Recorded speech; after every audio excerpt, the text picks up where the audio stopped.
I'm Brittany. This is Chuaning, and welcome to Gaywatch, where we watch and read gay things. Can we hear me all right? Can we see me all right? We had a weird come to Jesus moment a little while ago, and I restarted the stream in my software, so I'm just double checking.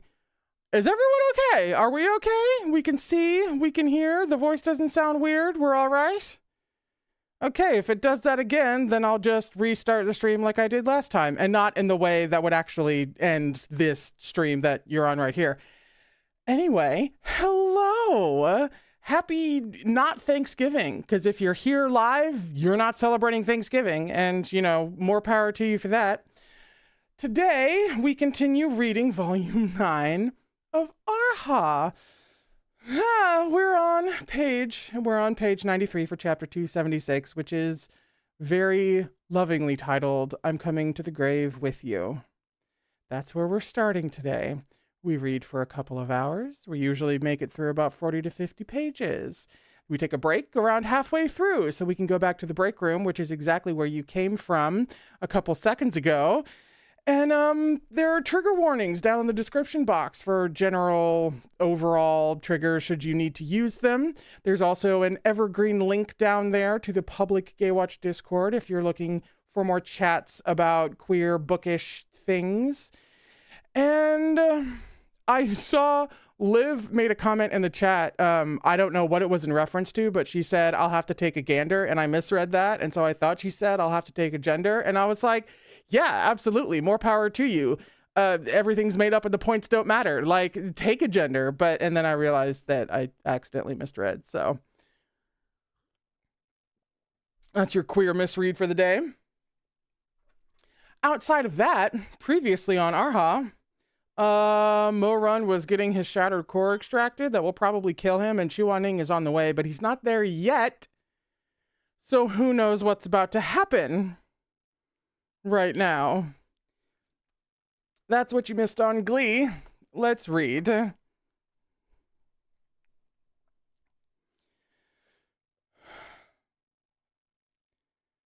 The mood on the sentencing platform was somber. The dagger's tip coaxed the fragments of Mo-Run's core out, one after another. He steeled himself against the pain, enduring with everything he had. Paying for his sins was one thing, but showing weakness to these people was another. He was like an immovable boulder, refusing to cry out before Mu Yanli. But the pain was all-consuming. He drifted upon the ocean of agony. I'm reading this in a voice of hope, not certainty, just in case everyone would start to freak out. Mo-Run. The voice was like a bolt from the blue, a spring thunderclap exploding in his head. Impossible. How? How could he be here? Surely the pain was making him hallucinate, muddling his mind. Mo-Run. Distantly, he heard a commotion rise around him. People were gasping and shouting, and a fierce wind whipped down from the sky. Mu Yanli's hand stilled. Shaking, Mo-Run summoned all his strength to raise his head.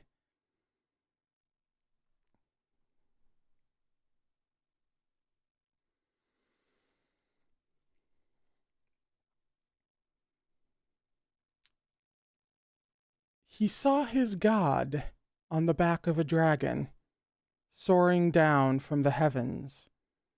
He saw his god in fluttering white robes, an immortal fallen to earth. As that face, framed by the dragon's craggy horns, drew closer, Mo-Run's heart spasmed, a pain worse than any stab of the knife.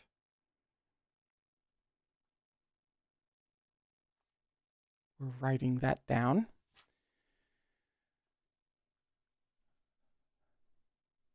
His god was crying. Chuaning was crying. Shizun. Blood ran from the wound on Mo-Run's chest as he thrashed, chains clanking. Chu Wanning leapt down from the great dragon's back. As he landed outside the barrier around the sentencing platform, the dragon vanished in a beam of golden light, returning to its talisman. You hung! Shizun! You hung, Elder! The entirety of Xisheng Peak was on their feet in the stands. Audience members from the other sects started in surprise, and even some of the commoners gasped in astonishment. The legendary Beidou immortal! It's Morun's Shifu, but I thought they fell out. Well, the rims of Chu Wanning's eyes were already scarlet. Yet when he saw the mess of blood and core fragments in that silver tray, his despair compounded. His throat burned. He wanted to speak, but his words caught on a sob as they burst from his lips. You can't treat him like this. An uproar broke out on all sides. What did he say? Has he lost his mind? Morun is a savage, a murderer. Every shout was like a knife to Chu Wanning's heart. Every rebuke and awe punching into his chest. It hurt so much. Chu Wanning looked at the man trapped behind Tianyun Pavilion's barrier, that man whose wet black eyes gazed back at him in silence, whose heart had been flayed open, whose core had been ravaged. That man who still didn't know he'd been wronged even as the world condemned him. What a dummy. Chu Wanning's whole body was racked with shivers. He pressed a hand to the transparent barrier. You're making a mistake, he croaked. You've got it all wrong. Stop stabbing him with that dagger. Turn it on me instead. Stab me instead. That would be in his thoughts. If they had been out loud, I would have pitched my voice. Lemonade.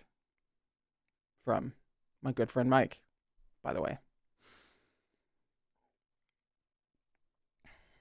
Everyone said Taishun was heartless, that Mo Wei-yu was morally deficient. In the past life, he'd been reviled by the masses, condemned by all. In this life, he'd passed each day in trepidation, hounded by his guilt. But did anyone know the truth? Mu Yanli seemed to be getting impatient. When her initial shock had passed, she raised the dagger once more. Blood dripped from its point. Don't look, Morun muttered. With a sickening wet noise, the blade plunged again into his chest. Scarlet streamed out. Chu Wanning's pupils contracted to pinpricks. The world seemed to stand still. Then a scream tore from his throat. No! Golden light flashed, and a gale swirled up as Tian Wen materialized and lashed at the barrier. Dozens of Tianyun Pavilion's top disciples were maintaining the spell, but this single strike was more than they could withstand. They fell to their knees, coughing up blood, and the barrier ruptured in an instant. Have I registered what the fuck is happening right now? I've been reading for a page and a half. What is... Chu Wanning stood within a dazzling halo of light, holy weapon held aloft, sparks flying. He flew toward the center of the sentencing platform. Someone's trying to steal the prisoner. Chu Wanning wants to set him free. Mu Yanli shoved the silver tray with the shards of Morun's spiritual core into her Chankun pouch. Whirling, she barked, "Stop him!" "Yes, Pavilion Master." Tianyun Pavilion stepped forward in a wave of gold, clashing with Chu Wanning's spiritual energy. The cultivators in the stands were stupefied. No one had ever seen Chu Wanning this frantic and desperate, completely without reason. Mu Yanli cursed under her breath as she saw Chu Wanning approach. Eyes glinting like ice, she cut out a final shard of Morun's core and dropped it into her Chankun pouch. Then she turned to meet Chu Wanning head-on, robes whipping in the wind. "Chu Zongsha, do you truly intend to save him? Think carefully. If you commit to this, the burden of infamy will fall upon you both." I fucking talked about this in the book chat today. The light of the sword glares lit Mu Yanli's almond eyes as she stared down at Chu Wanning. Tian Wen wrapped around Mu Yanli's blade and snapped it with a crackle of sparks. Every word was ground between Chu Wanning's teeth as he replied, "Then I will gladly bear the burden with him." I fucking talked about this 20 minutes ago? I was just thinking out loud, man. All right. This next whole paragraph and stuff is in his head. Is in Chuaning's head. So now that you know that, I can actually do the voice without making you think that he's saying it like out loud. So okay. The annals of history are well recorded, filled with the names of heroes. But all I want is for us to be together. Whether we're spoken of in the chronicles of a tyrant's reign, or wrought on a list of despicable outlaws, I'll accept it. When people mention us in the future, I don't want them to uplift me as a god while condemning you as a devil. When the history books tell of these times, I don't want them to write that you and I turned on each other, that master and disciple became enemies. Mo-run, Mo-e-yu, Tishanjin. If I cannot clear your name of the wrongs you have suffered, then I'll endure eternal disgrace by your side. Hell is too cold. Mo-run, I'm coming to the grave with you.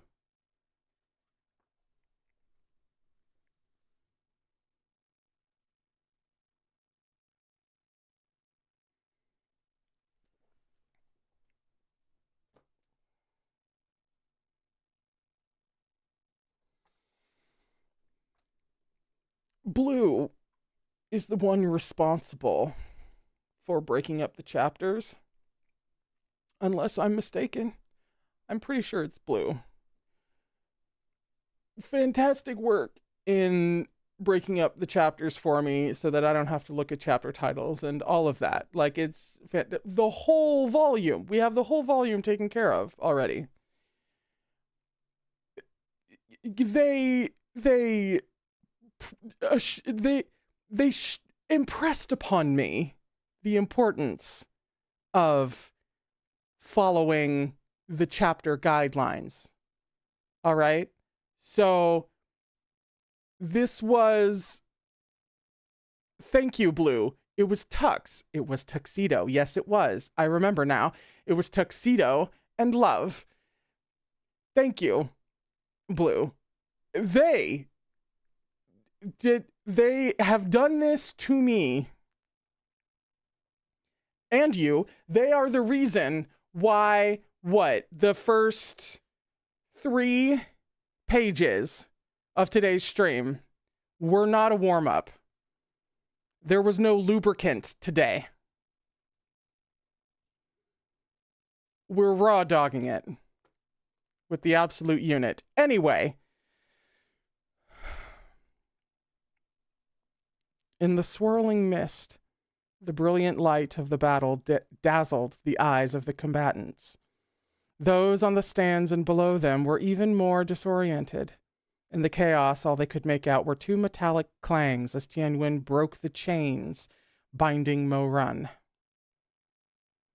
Crumpling to his knees, Mo-run collapsed into Chuaning's warm embrace. His blood instantly dyed Chuaning's white robes scarlet. How many visual metaphors can this bitch pack into a story?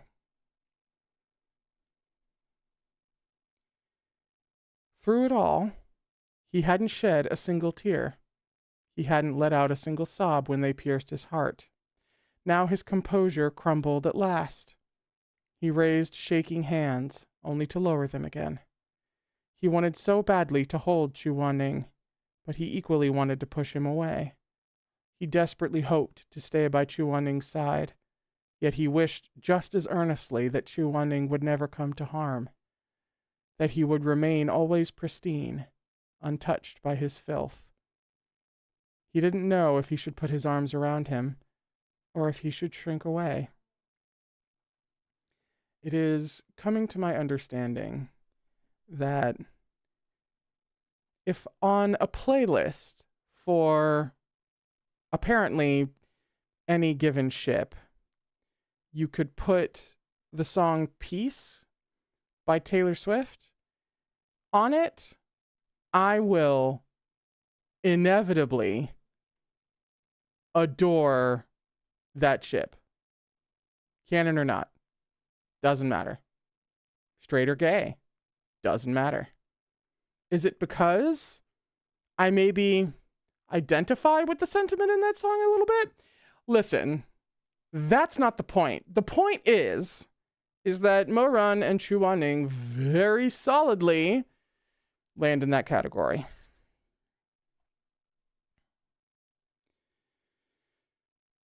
Mo Run's hands trembled, hovering in midair for an age. At last, he cautiously placed them on Chu Wan-ning's back.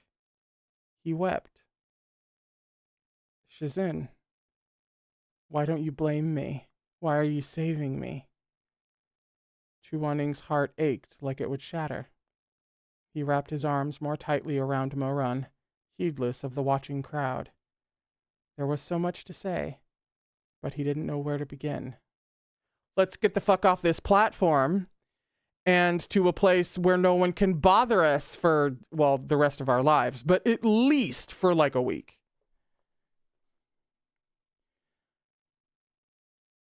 I'm so filthy. I'll get you filthy too, Mo Run said softly, his voice thick with blood. He sobbed, inconsolable. In Chu Wan-ning's arms, this man who never showed weakness in front of others was stripped of his armor. I was scared you wouldn't want me anymore. Where else can I go if even you don't want me? It was Mo Run's core that had been broken, Mo Run's heart that had been torn into. But in that moment, Chu Wan-ning felt his own heart convulsing, disintegrating from 1,000 wounds, mangled beyond repair. So close were they that their flesh and blood were inextricably linked. Tianyin Pavilion's cultivators surrounded them, pressing in from all sides. Chu Wan-ning stood against them in white robes dyed red. He held Tianwen in one hand and Mo Run in the other. In the mortal realm, many things that seemed clear-cut were, upon second glance, not so simple as they first appeared. Justice, rooted in self-righteousness, was all too common, and selfish scheming was everywhere. The poet Chu Yuan filled his bosom with sand and walked into the weeping Mailuo River. The general Yue Fei shouldered his false charges and departed with regrets unsung at Fengbo Pavilion. That is the first footnote of the volume. Oh my god, it's a paragraph. Chu Yuan and Yue Fei are historical figures remembered for upright principles who died after being framed by political enemies. Chu Yuan was a poet and statesman from the Warring States period who composed many works in verses of Chu, from which Chu Wan-ning's weapons take their names. Ah, a very apt reference then. While exiled, he died by suicide, walking into the Mailuo River. Yue Fei was a celebrated general from the Southern Song dynasty. The emperor saw Yue Fei's military success as a threat, so he recalled Yue Fei on false charges. In some histories, Yue Fei was ambushed and murdered at Fengbo Pavilion on his way back to the capital.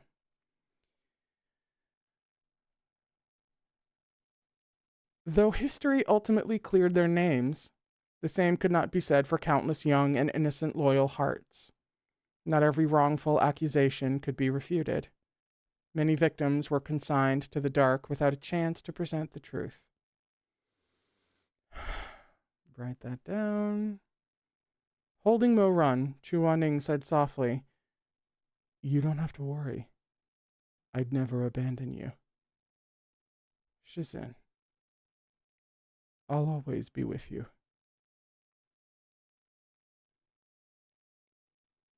In life or in death, I'll always bring you home."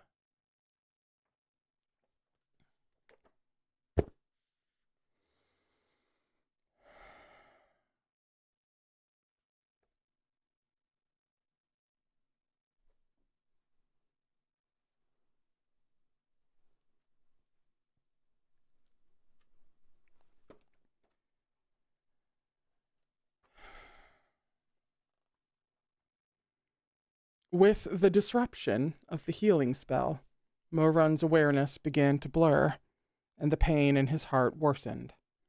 But a shudder ran through him when he heard Chu Waning's reassurance. Tears ran down his face, and he smiled. "You're so good to me."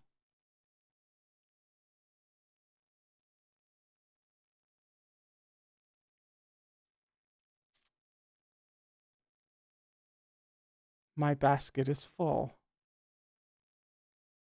I'm so happy."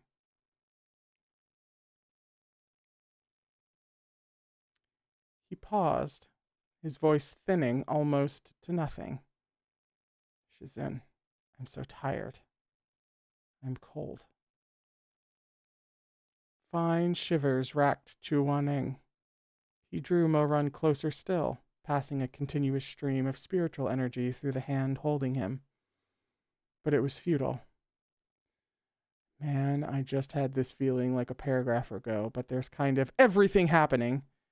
"Oh no, it was because he said," hang on, "it was because he said, 'In life or death, I'll always bring you home.'" And I'm like, don't make promises that Meat Bun is going to make you deliver on.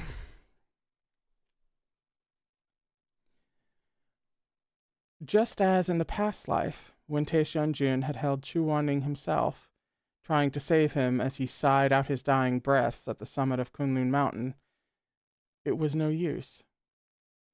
Chu Wanning was frantic with grief. Silent tears streamed from his reddened phoenix eyes, but he still smoothed Morun's hair and bent to kiss his clammy forehead.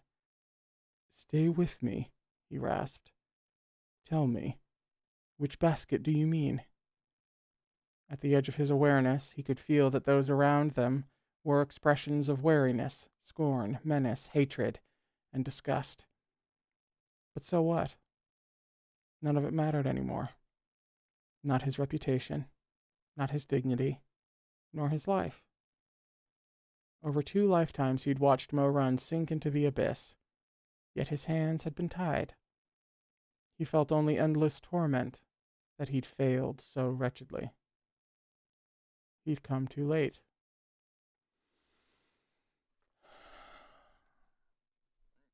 This is what breaks Chu Waning's I don't want to say dignity, but we know what we mean. His issues around maintaining that like facade of, cold, aloof dignity, profession. That's not the word I was going for. Asceticism. Very sterile is also not the right word. Abstinence and just all of that. That untouched vibe.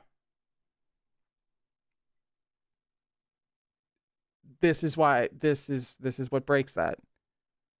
Who cares? Who fucking cares?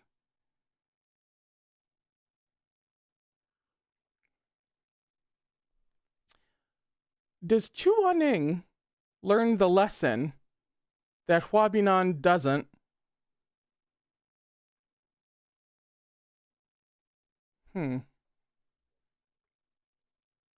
Propriety. Thank you, Ninan. Propriety out the window. He can sit on the unit now.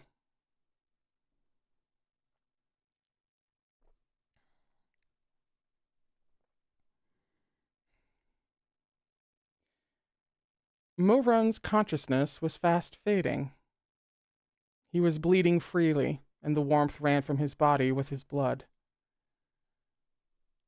"You see, I have only this one little basket," he explained quietly. "My basket's full of holes. I've been trying for ages to catch something, but it's still empty." He curled into himself unconsciously, his voice a broken whisper through ashen lips. "Shizun, my heart, it hurts. Hold me, please."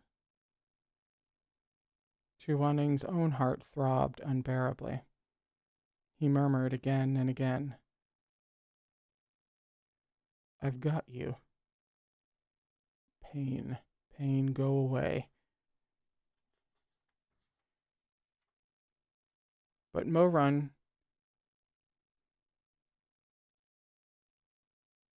could no longer hear him.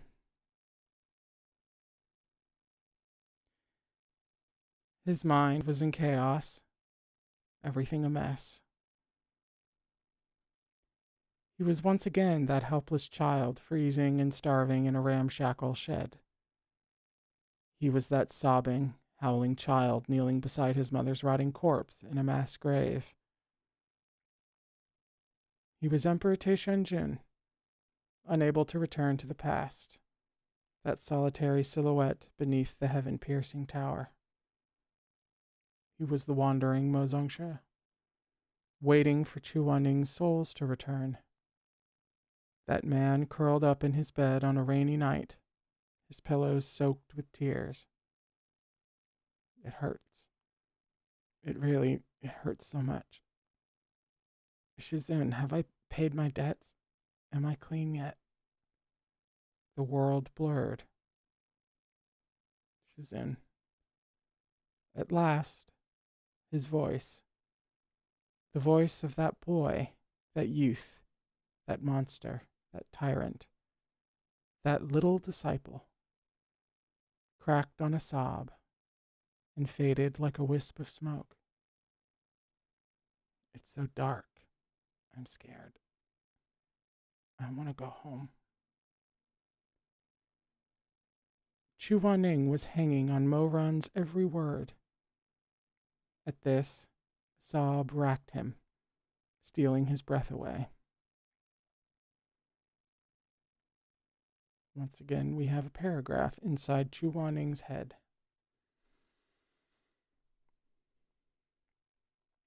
Morun, Morun, why are you such a dummy? Paying your debts, being cleansed. I'm the one who owes you. No one knew the truth. Even your own memories of it were erased. But now I do.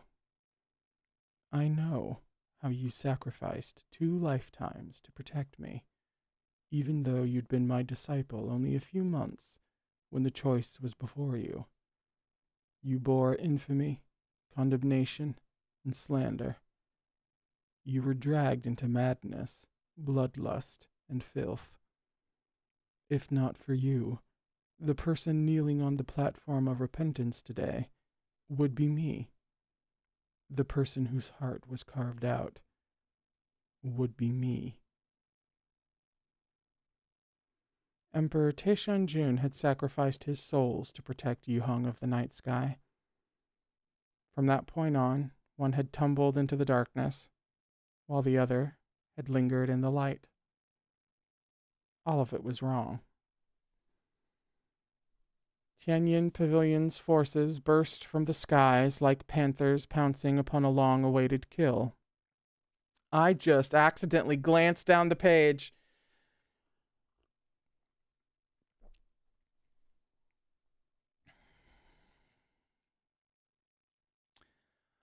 Upon a long-awaited kill, wicked claws bared. 100-strong horde streaked toward Chu Wanning and Mo Run. Tianyun's golden light burned brighter, an eye searing white. Kill them! Don't let them go! Chu Wanning closed his eyes. Murderous shouts filled the air. They were beset from all sides. The disciples brandished their weapons and bore down upon them. Within the bright web of flashing blades, Chu Wanning's eyes snapped open. He lowered one hand, spreading his fingers wide. A furious wind rose as he bellowed, Wai Sha, come.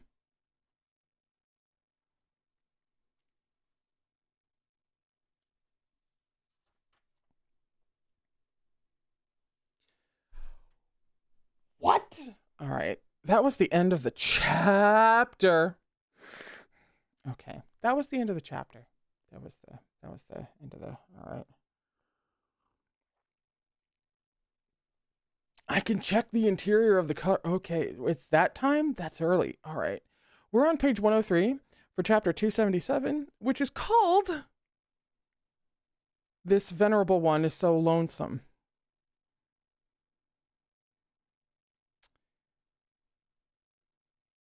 what are we doing that now?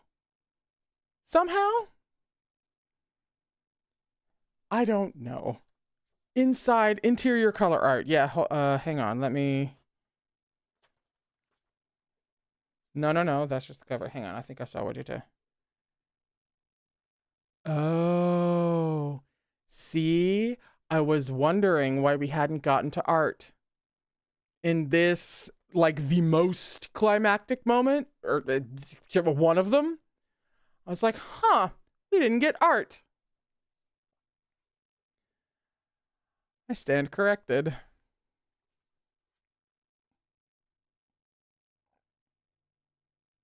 Look at that.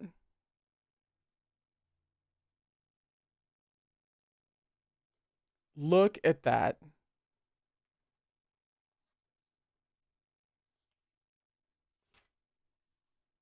Sick and twisted. I totally just lost my place. Hang on.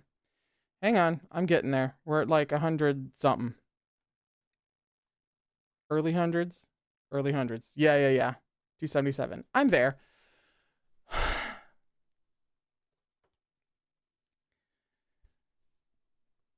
Who the fuck makes that the first, I almost said episode, the first chapter of the day?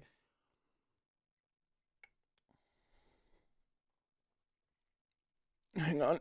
I've got to make sure that I'm actually properly. Okay, no, I am. I'm just moving the mic a little bit in case you heard sound. Okay, then.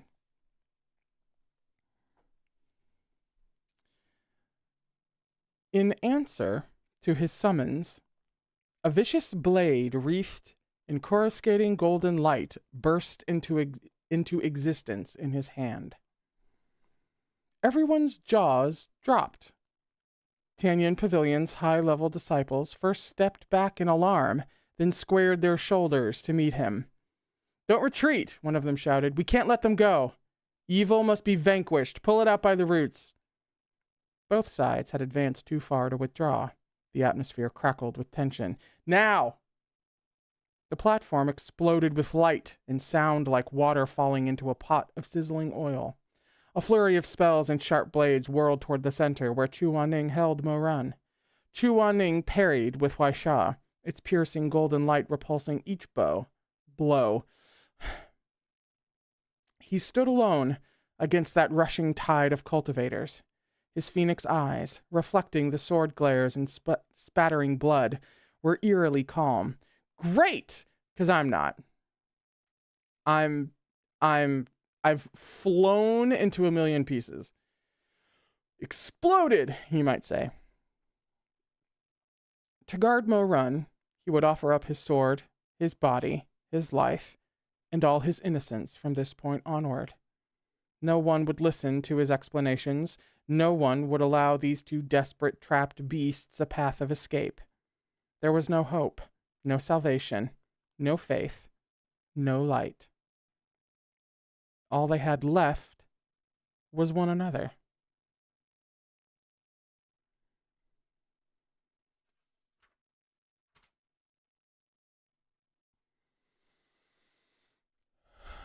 Mo-Run, hang in there. I'll get you out of here. A curse struck Chu Wanning's arm. Bright blood spurted from a gash that cut to the bone. But Chu Wanning only bit his lip and swung his sword. "Watch out!" a cultivator yelled in alarm. "Get out of the way!" Huaisha's might was terrifying to behold. This single stroke raised a boom like a clap of thunder as sand flew into the air. Tendrils of sword chi lashed out, and an abyssal chasm opened in the earth at Chu Wanning's feet. "Chu Wanning!" Mu Yunli cried sharply. "Do you not recognize the will of heaven?" Receiving no answer, she raged. "Do you intend to openly oppose the descendants of the gods, to violate divine ordinance?"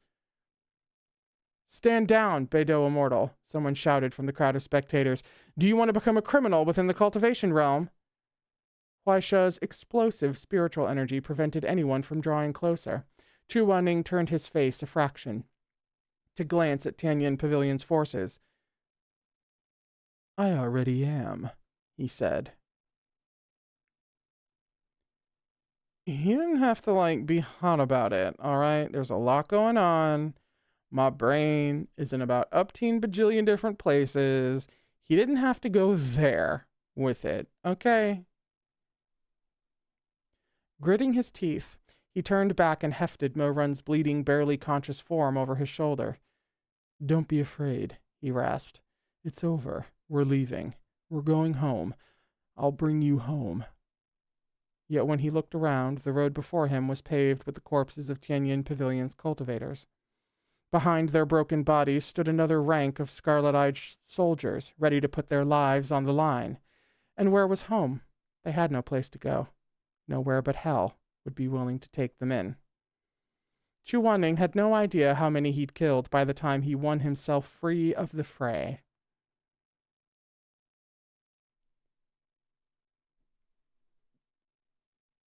Chu Wanning. This is Chu Wanning. Mowing people down.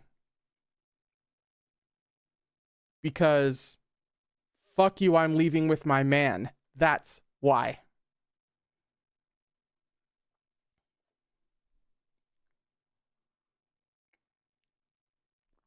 He was shaking from head to toe as he shot out of Tianyin Pavilion, bringing Mo-Run to the highest reaches of the sky on his sword. Never before had he taken so many innocent lives. He was covered in Mo-Run's blood, his own blood, and the blood of Tianyin Pavilion's martyrs most of all. Visual metaphor. He'd been tarnished, soaked through in filth.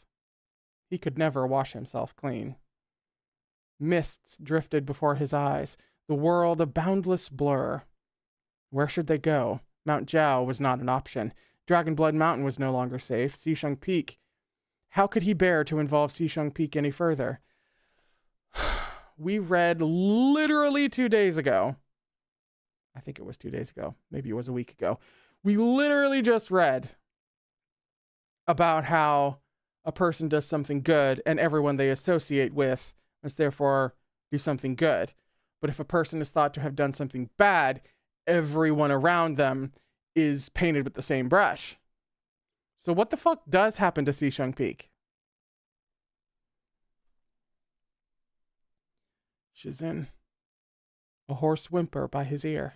Chu Wanning jerked his head down to look at Mo-Run's paper-white face. You should take me back. What the hell are you saying?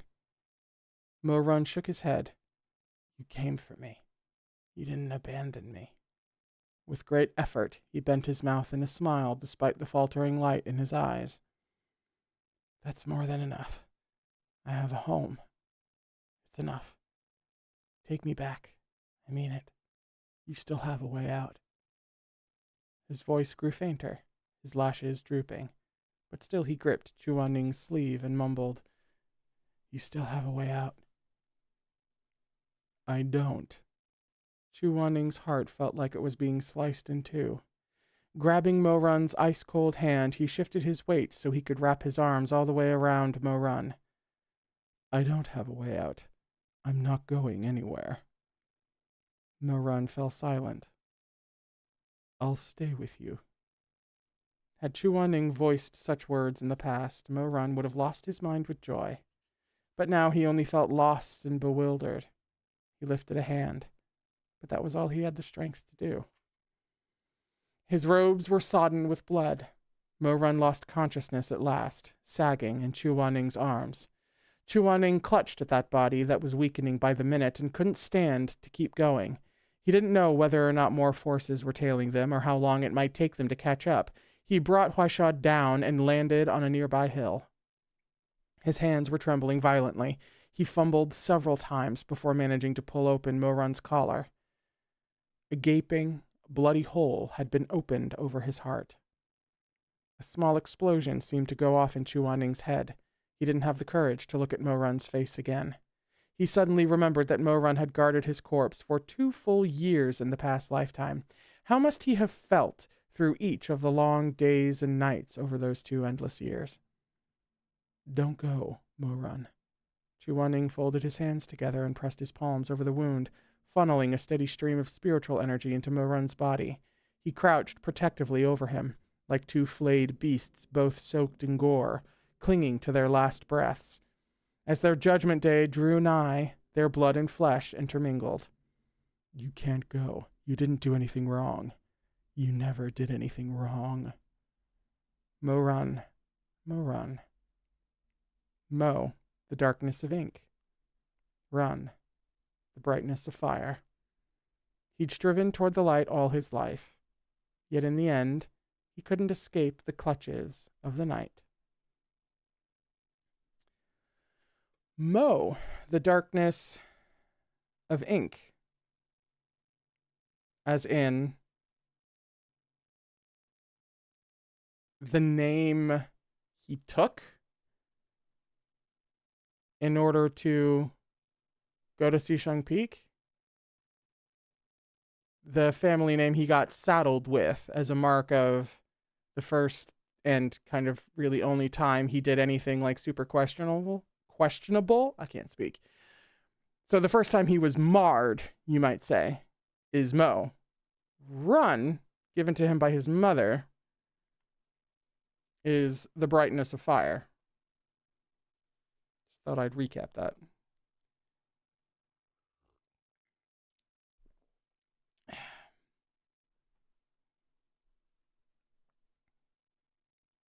Chu Wanning finally mustered the nerve to look up at Mo Run's face, but that one glance was nearly enough to destroy him. Oh, even better! Thank you, Lily. He got the name when he joined the brothel as a worker. Right.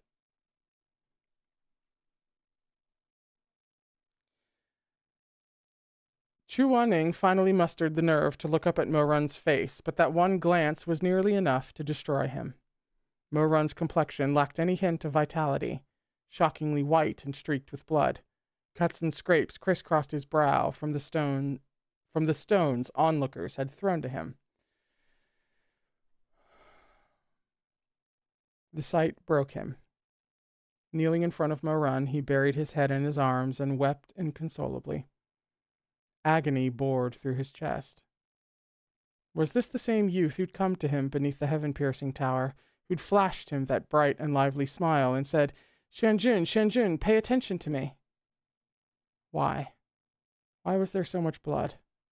Why was he so lifeless? Where had that smile gone? He could hardly recognize him like this. We're just breathing deep, and we're remembering to roll our shoulders.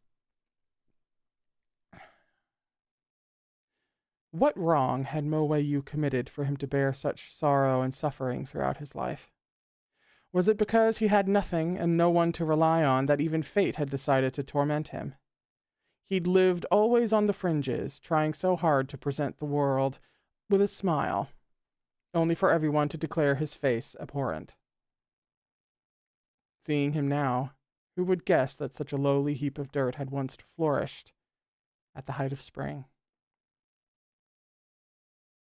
Chu Wanning. He froze as a familiar cold voice rang out from nearby.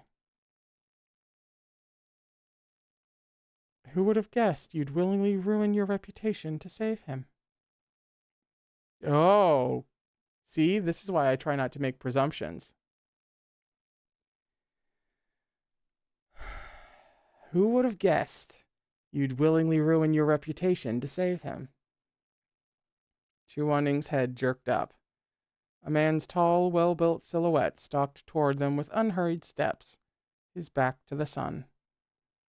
Emperor Taishanjun paused amidst the trees and narrowed his eyes. I always thought your own purity was the most important thing in the world to you, he drawled.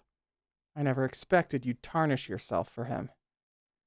He drew closer, one step at a time, the dragon motif stitched into his black robe glinting in the sun. His red shoes, undulating with dragon coils embroidered in black and gold, came to a stop in front of Chu Wanning and Mo Run.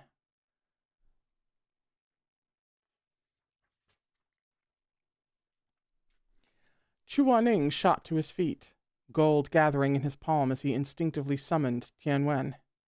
He stood between Mo Run's past and present lives. Taishanjun's eyes roved first along the sparking willow vine, then fixed impassively upon Chu Wanning's face.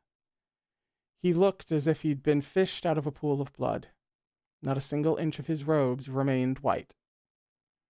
The ends of his phoenix eyes were wet as he met Taishanjun's gaze with a complicated expression. Taishanjun snorted. "He's that important to you?" When Chu Wanning made no reply, Taishanjun said, tone laced with threat, "Move aside." Chu Wanning didn't budge. His mind was a jumble, but he knew this at least, that the Mo Run who stood before him now was naught but a means to an end. An empty shell.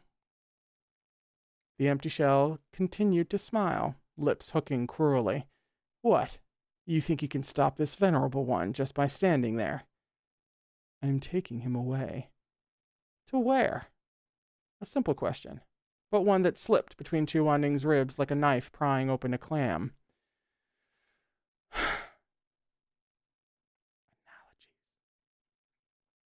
Emperor Taishanjun's eyes gleamed with mockery. "Chu Wanning, be honest with yourself. This venerable one would shelter you, but aside from that, where else in this vast mortal realm could you possibly hide? Taking him away? Don't be ridiculous." He stepped forward. Fast as lightning, he gripped Chu Wanning's chin and pressed close. "The last piece of spiritual core in his chest belongs to this venerable one. You, too, belong to this venerable one. Don't forget your place." Golden light flared.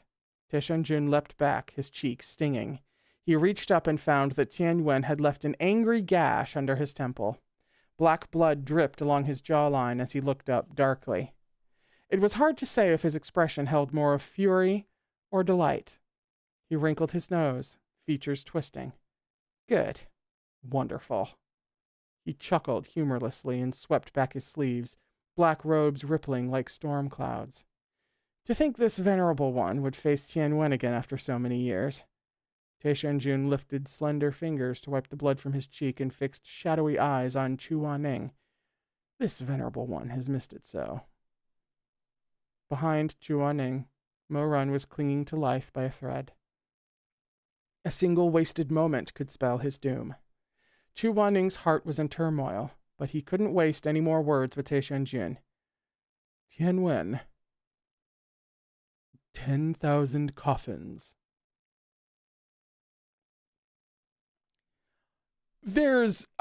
I can't waste any more words, and there's 10,000 coffins.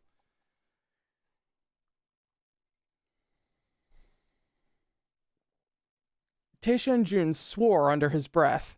His toes had barely left the ground when thousands of craters opened in the earth. Thick willow vines burst out and shot straight for him. At the same time, softer, more slender vines curled around Mo Zongsha's unconscious form, shielding him deep within their branches. Taishanjun glared at Chu Wanning through Tianwen's spell formation and let out a furious bark of a laugh. "Are we so different to you?" "Tianwen. Wind." His question was answered by an even more ferocious attack. Taishanjun found himself speechless as the violent gale sliced toward him like a knife. How could he not feel resentment as he glared at that wretched man on the ground? Taishanjun's heart twinged with a pain he hadn't known in years. This small moment of distraction was all it took for the tempest to cleave into his belly. He gasped in pain. Lowering his gaze, he saw dark blood welling from an ugly wound in his stomach. He'd hurt him again. That's right. In the past and present lifetime alike, he had always amounted to nothing in Chu Wanning's eyes. Taishanjun swallowed around the lump in his throat. His shallow smile warped into a leer as he reached up and roared, "Bugui, come!" Our past lies on a vermilion bridge in emerald fields. Another year gone, yet still I wait, for you do not return. But now he'd returned. Chu Wanning had returned, yet he still insisted on drawing his blade against him. He still insisted on finding every stupid reason to seek his blood, to seek his life. Taishanjun seethed with rage. Bugui and Tianwen clashed, the two holy weapons screaming where they made contact. Does anyone feel the 2 steps way, way back that we just took? Anyone? Anyone? I feel farther away from the camera.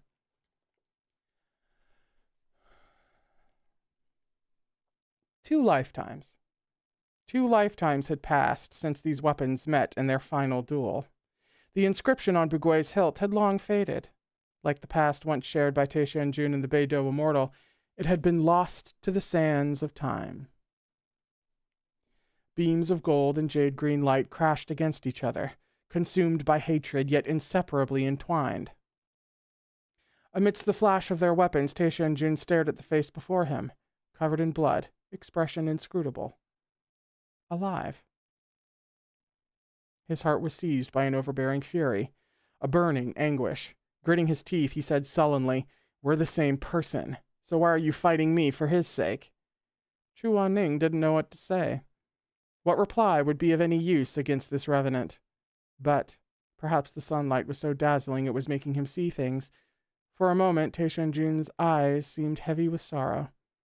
They seemed, almost, to glimmer with tears. "It hurts you to see him like this. But what about this venerable one?" Taisha and Jun said hoarsely. He tried to summon his forbidding mask, but his despair was too strong to hide. He wished he could take a torch to that disappointment and burn it to ash. But when the flames sprang up, the smoke only turned his eyes red. "Chu Wanning, have you any idea how this venerable one felt when I came back to life and discovered your body was gone from the Red Lotus Pavilion?" Chu Wanning froze. After blurting this question,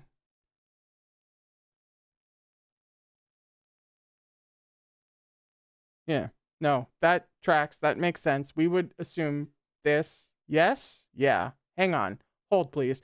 After blurting this question, Taisha and Jun closed his eyes, expression strained.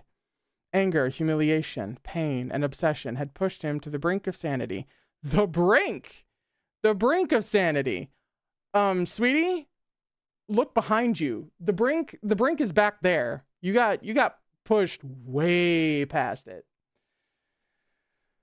He concentrated nearly all of his spiritual power into Bugui. With a massive boom, the earth rolled and split apart. The surrounding vegetation was obliterated in the blast. Even the willow vines were not immune to Bugui's might. They crumbled to dust, one after another. It's been almost 10 years. In the flying dust and ash, only Taisha and Jun's manic eyes were clear. His vision was a wash of scarlet. 10 years, Chu Wanning. He was reborn, leaving this venerable one to be woken at Xisheng Peak, at Wushan Palace. In these 10 years, this venerable one has heard tell of all the good things in your lives, all his accomplishments. But what about me? What about me? He slashed his blade downward. Sand and gravel exploded as a deep fissure opened in the earth. I've been alone since the beginning. He got to start over again while I had nothing, not even a handful of ashes. He swung Bugui again. Chu Wanning recalled Tian Wen, and Huaisha flashed into his hand to block the blow. But this golden killing blade only stoked Taisha and Jun's fury. He looked like a vengeful ghost escaped from hell, burning up with resentment. Chu Wanning flinched at the look in his eyes. This man was just a corpse. How could his emotions be so intense?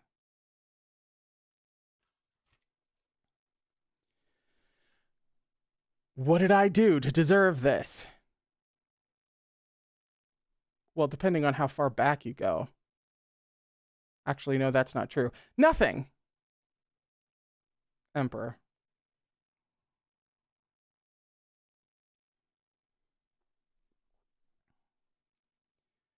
The forest burst into flame. Leaves dyed orange and edged in char, sparks flying.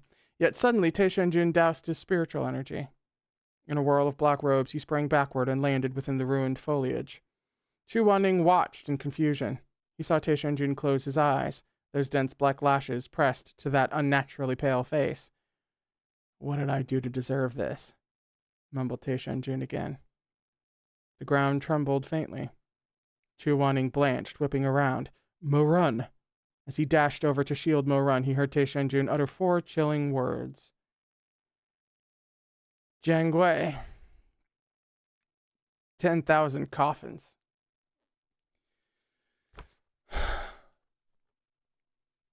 We got 20,000 coffins now!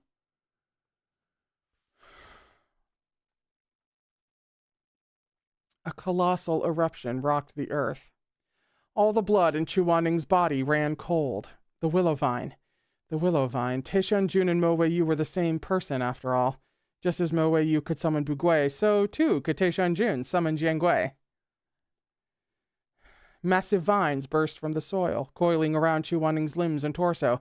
Tian Wen's own offshoots, already weakened by fire, were cut apart by yet more vines, which tugged Mo Run out of his protective shelter. Stop, Chu Wanning cried, frantic.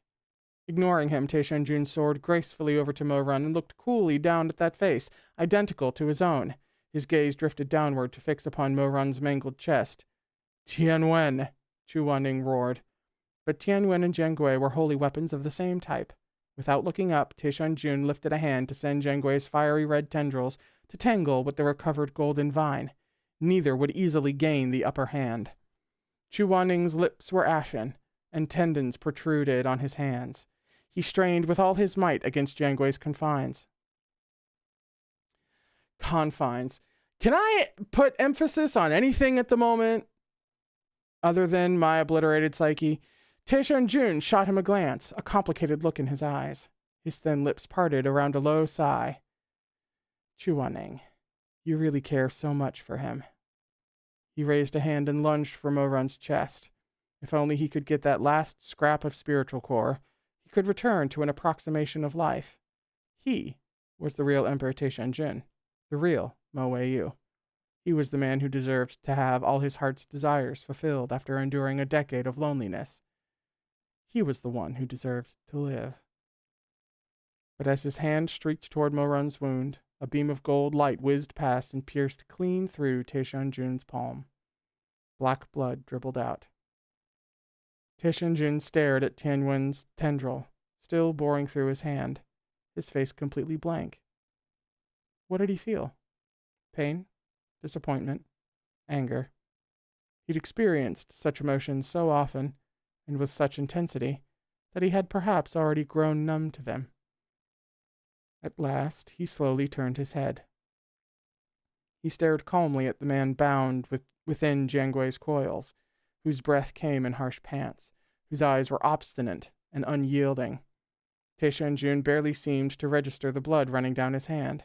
He watched Chu Wanning with that distant, inscrutable gaze, then laughed.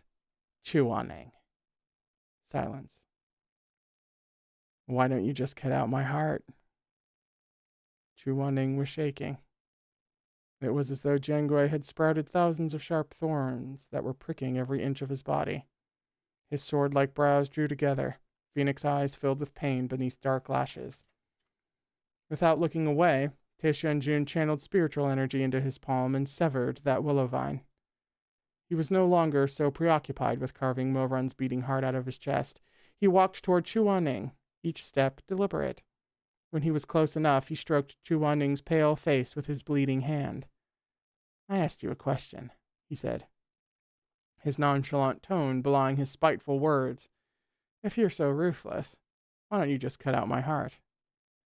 Chu Wanning glared at him in silence. In your eyes, what does this venerable one amount to? Taishan Jun sighed softly and closed his eyes. Naturally, Chu Wanning didn't answer him. Before Taishan Jun could continue, his eye caught the flickering red glow of a willow shoot curled around Chu Wanning. He froze, then muttered in realization. Interrogation. Jiangui and Tian Wen were the same. If Tian Wen had the ability of interrogation, then Jiangui should be no different. Taishan Jun's purple-black eyes gleamed at the prospect of using Jiangui to pry the truth from Chu Wanning's stubborn mouth.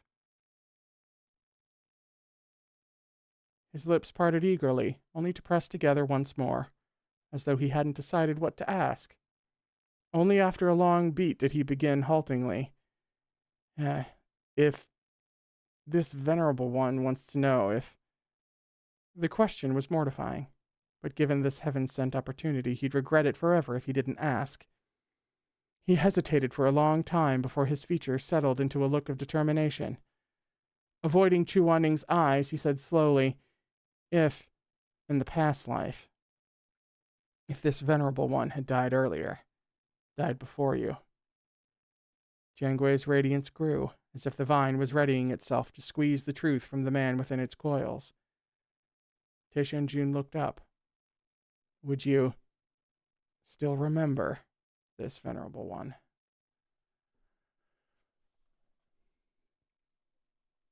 So strong was his yearning for the answer that Chuaning felt in agony, like countless steel needles stabbing into his flesh, each trying to tease out his true feelings. He trembled as a chill raked over his limbs and his complexion turned wan. Tianjun stared at him, unblinking, thin lips opening, his own thoughts weighing heavily on his heart. Would you? The pain drilled into Chuaning's marrow, about to shred through his organs. Every nerve in his body screaming, Chuaning looked up hazily at Tianjun.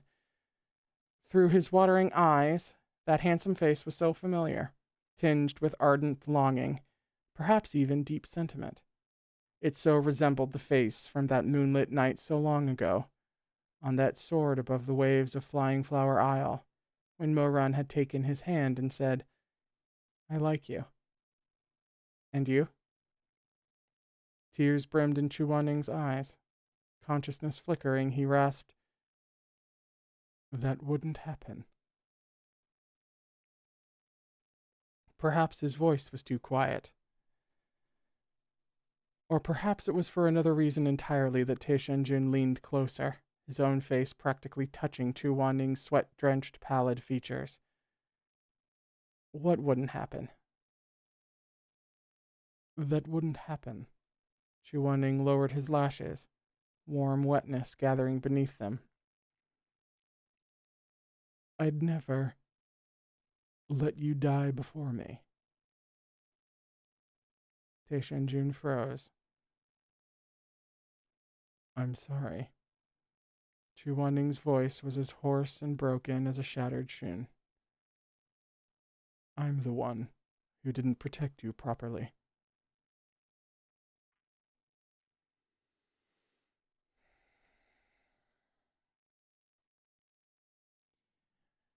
That's the problem with, like, truth serums and fucking, heartbeat machine things and golden lassos and all of that, is that you get the truth as they believe it to be, and he's not even entirely wrong, but Tianjun gaped at him as his already bloodless face paled further. He seemed to hear thunder rolling in his ears. A memory sprang unbidden to his mind. Beside Heavenly Lake, that man who'd crumpled in his arms had lifted his blood-streaked hand and gently prodded at his forehead. That man had said, "It was I who wronged you. I won't blame you, in life or in death." A violent ache tore through his heart, like something had ruptured within his chest. Wanning. He stood rooted to the spot, like a statue. Tianjun reached out again, this time not out of malice. His hand seemed to move freely of the rest of him, drawn to that face so similar to the one he remembered from the past life. Ice cold, dyed red with blood. In the distance, a shrill whistle sounded. Tianjun's fingers froze a hair's breadth from Chuaning's cheek. Those eyes that held far too many emotions for a corpse went blank, as if his awareness had vanished with the call of the whistle. Tianjun let his arm fall. Slowly, he stepped backward, dismissing his weapons with a wave of his hand. The past life's Bugui and the present life's Jengui both vanished. Suddenly freed, Chuaning stumbled and fell onto the dirt. When he raised his head, he saw a man clad in robes of pure white, standing at the edge of the forest, surrounded by falling bamboo leaves. His face was masked, and he held a jade flute in one hand. In the other was a blind man's cane. His figure seemed pure as a lotus, as he waited for Tianjun to trudge over to him. "You're..." Chuaning started. "Take Mozongshu away." The man sighed quietly, his voice obviously distorted by a changing spell. "I can't hold him for long. He'll recover his awareness at any moment." "What in the shmei is happening?" When Chuaning remained frozen, the man urged, Go. Tianyan Pavilion and Huabinan will be here soon. If they catch you, you won't be able to change a thing.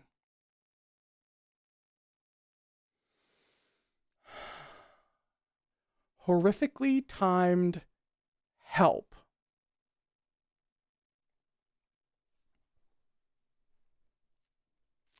Gritting his teeth, Chu Wanning climbed to his feet and hoisted Mo Run over his shoulder. He drew out the rising dragon talisman and ordered the great beast to take them away.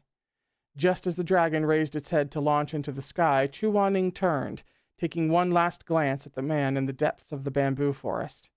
To his surprise, he saw that the stranger was making his way forward by touch, his cane tapping against the ground. The sight tugged vaguely on a thread of a memory, but he couldn't make the connection. What?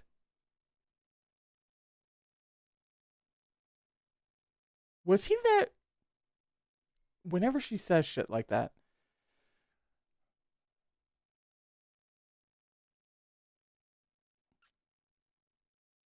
Thank you very much. The man shook his head. Go quickly. The paper dragon, knowing Chu Wanning's personality too well, spoke up on his behalf. Young man, you're very kind. My master would like to know your name. If you meet again in the future, he can thank you properly. The man was silent a moment. Me, he said softly. Amidst the soft rustling of the forest, his voice sounded stark and somber. I'm just a man who's finally free.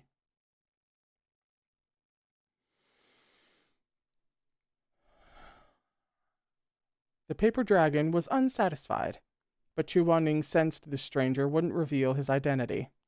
He bowed to the man, then patted the dragon's neck. Let's go. The paper dragon obediently said no more. It leapt skyward, soaring into the clouds and vanishing without a trace.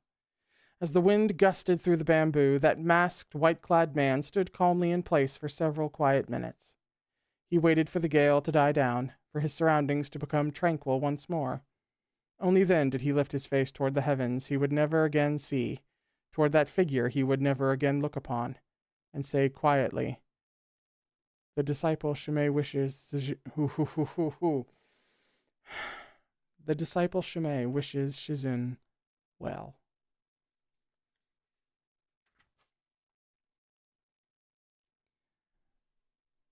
Sunbeams scattered over his neat and clean robes. Shizun, the Jenghu's paths run far. May they grant you safe passage.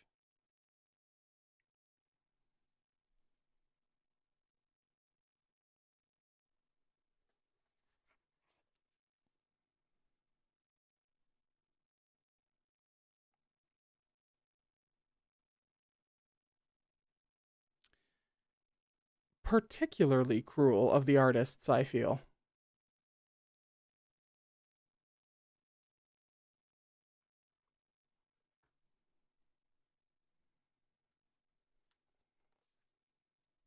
That's the end of the chapter. We are overdue, to put it a little mildly, for the break. So, Jesus!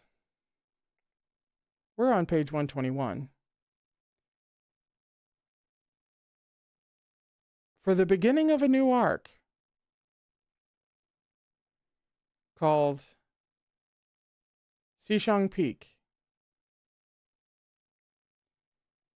It starts on chapter 278, and it's called Never Have I Failed You.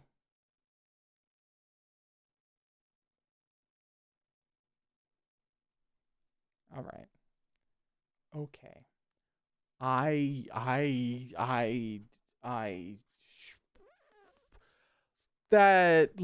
That was, I mean, granted, a little over half of the stream, but that was 2 chapters. All of that happened in 2 chapters. 2 dos. As many lifetimes as we have been with these dudes.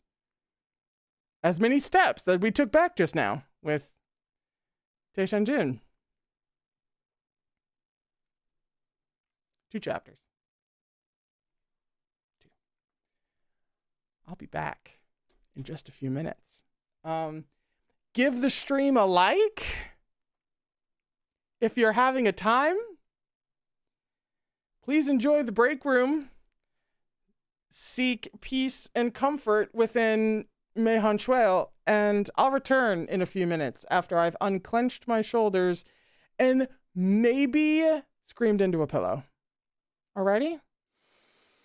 Okay. Back in a minute.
And welcome back. So, we have one more chapter today, I believe, unless someone who knows better would like to correct me. Like, I don't think Tuxedo's here, but I'm pretty sure one more chapter for today. I am heartened by the apparent number of Hamilton fans that we have in the chat today. I was like, this is either going to go over really well or land like a lead fucking balloon. So it's really nice. One more. Thank you, love, and Zareem. One more chapter for today. Called Never Have I Failed You. I think if it's anything like the previous two, my head's just going to be rolling on the floor, disconnected from my body by the end of it.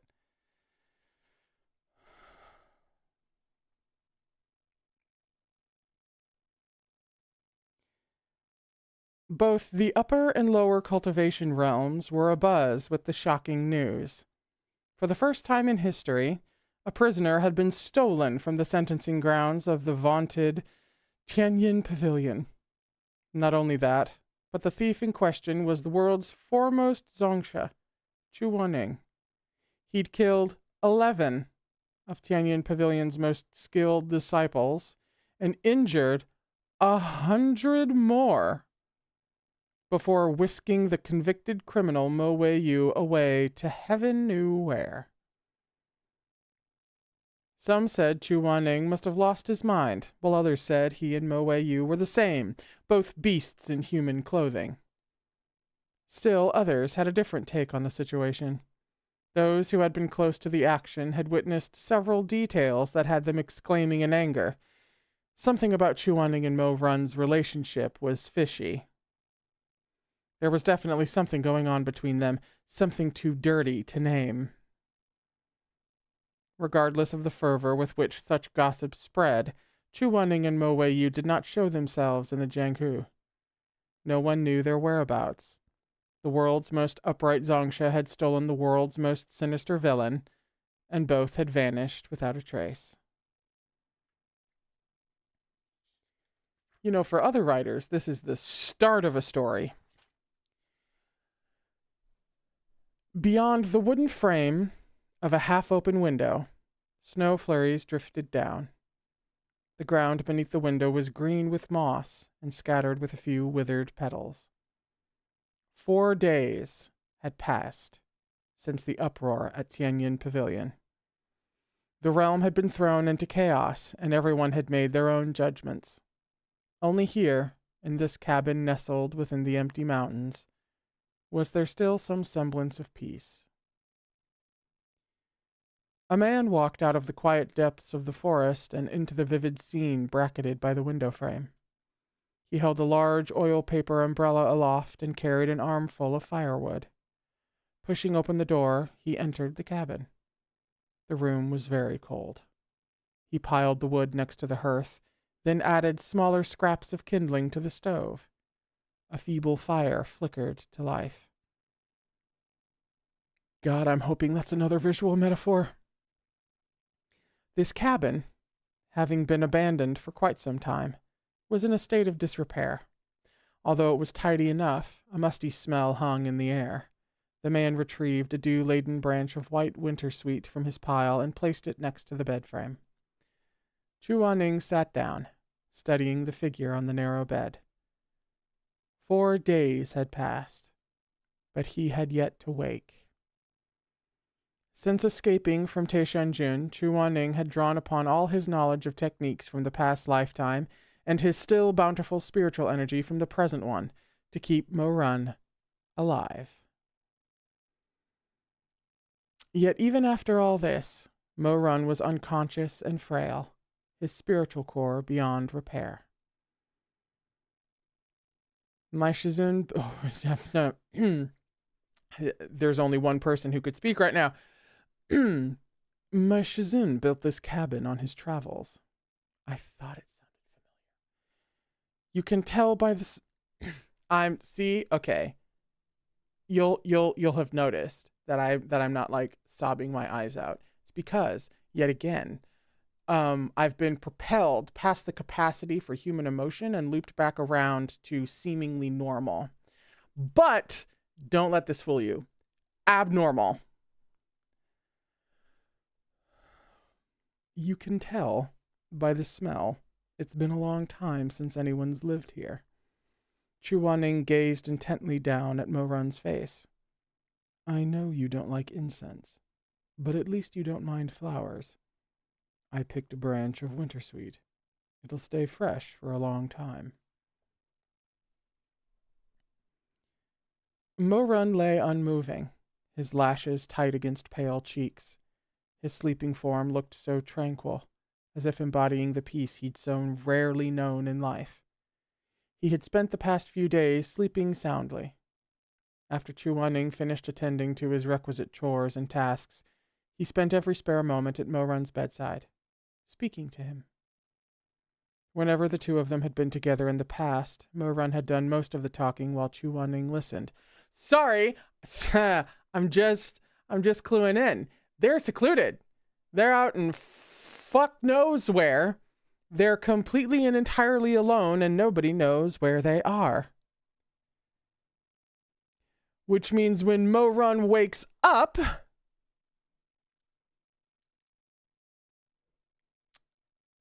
what was that I said about abnormal?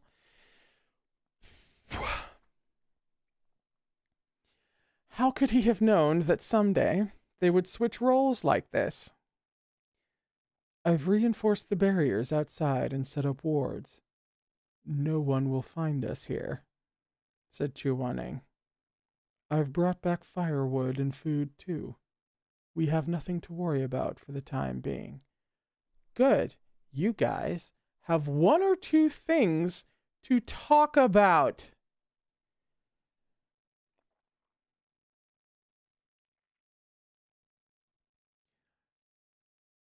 He paused, then heaved a sigh. Oh, you. Why won't you wake up? He reached out to brush his fingers over Morun's hair. The fire flickered gently. Chu Wanning sat by the bed as the shadows fanned across the floor with the shifting sun. No matter how long he waited, Morun's eyes remained stubbornly closed. Chu Wanning's lashes drifted shut, and he sighed softly. You must still be tired, so go on and sleep, then. I'll pick up where I left off in the story I was telling you yesterday. Sorry, I know you like bedtime stories, but I don't know any. All I can tell you about are things from our past. Chu Wanning fell silent, looking down at his hands, before continuing softly. Where'd I stop yesterday? Let me think. That's right.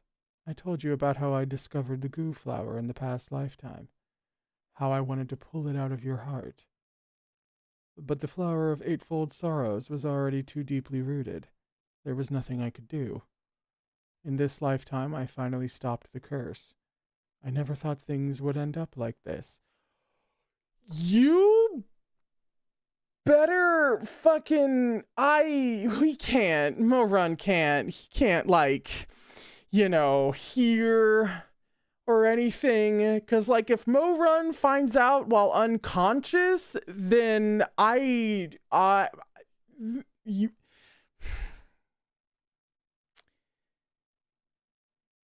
My head has been detached from my body. Whether or not it's rolling on the floor by the end, who's to say? It feels like he can hear.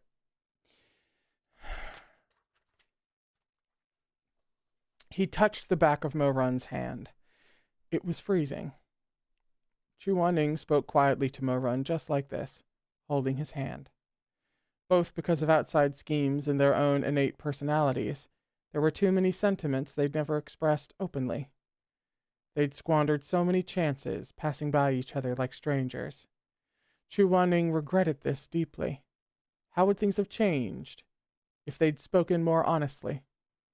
Would everything be different? Would he have discovered the flower's curse earlier? Would they ever have a chance to start over again? I'm too fucked up. I slightly changed the wording. Would they have had a chance to start over again? Ever since you were reborn, you've wanted to repent. Chu Wanning closed his eyes and sighed. But do you remember how the flower came to be planted in you in the first place? His voice caught. Think back, Morun. Try to remember. In his mind, you've never owed me anything. Since the beginning, it was me who owed a debt to you. I'm begging you. Please wake up. If only you'd wake up. If only you'd recall those lost memories. Then you'd know. The true story began on that rainy night, 7 years ago, when I was meditating in seclusion. What?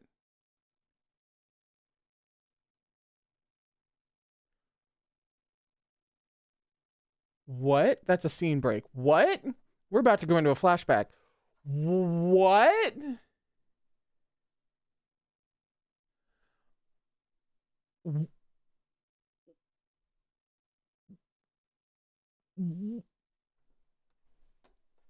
Hold, please. Actually, that's wrong. Hold my fucking hand. We're holding hands, okay? I know nothing sexy's happening, right?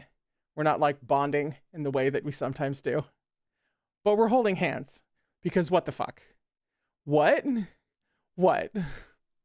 What? All right.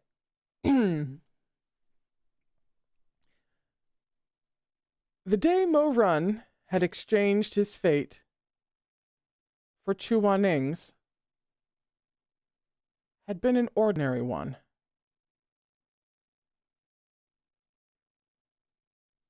That day, the Red Lotus Pavilion was buffeted by wind and rain, torrents crashing over the roof tiles beneath flashing lightning and booming thunder. But Chuaning couldn't hear any of it. Exchanged his fate for... They don't mean like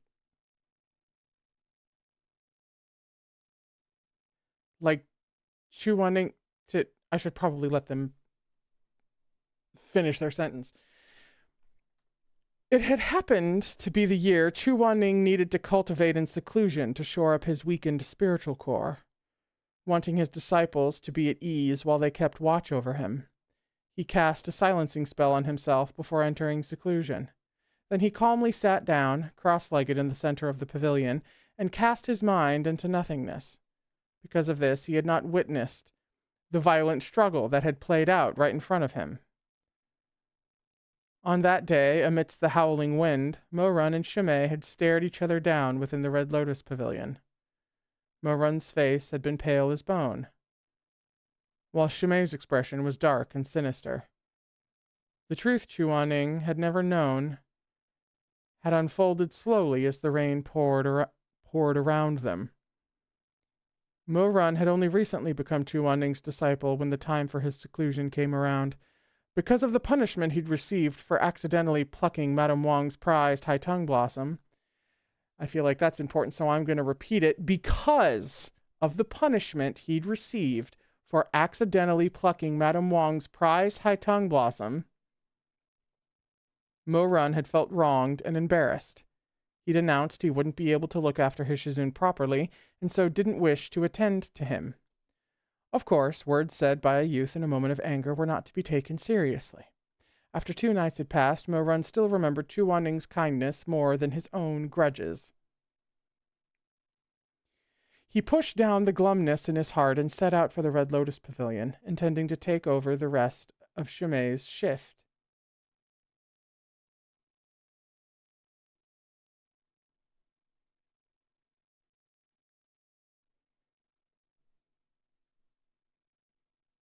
The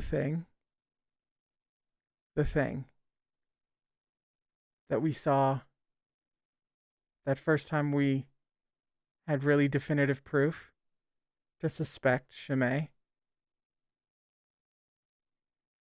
Hold, please.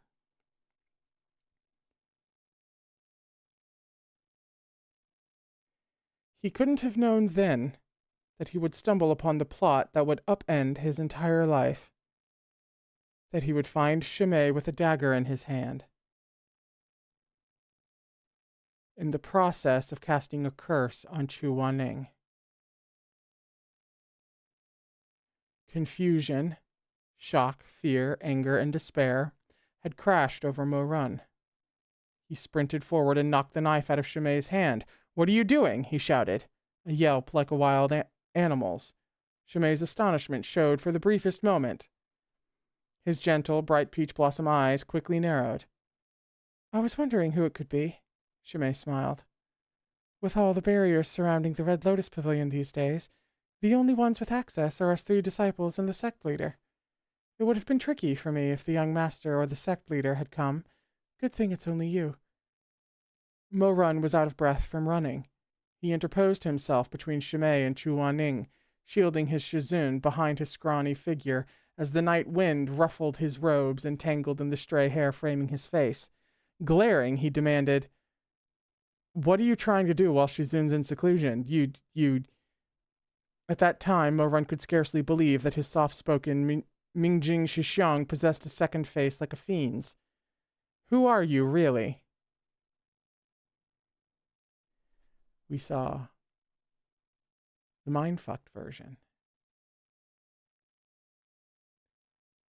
We saw the mind-fucked version. Because we were in Mo-Run's POV, we saw The mind-fucked version.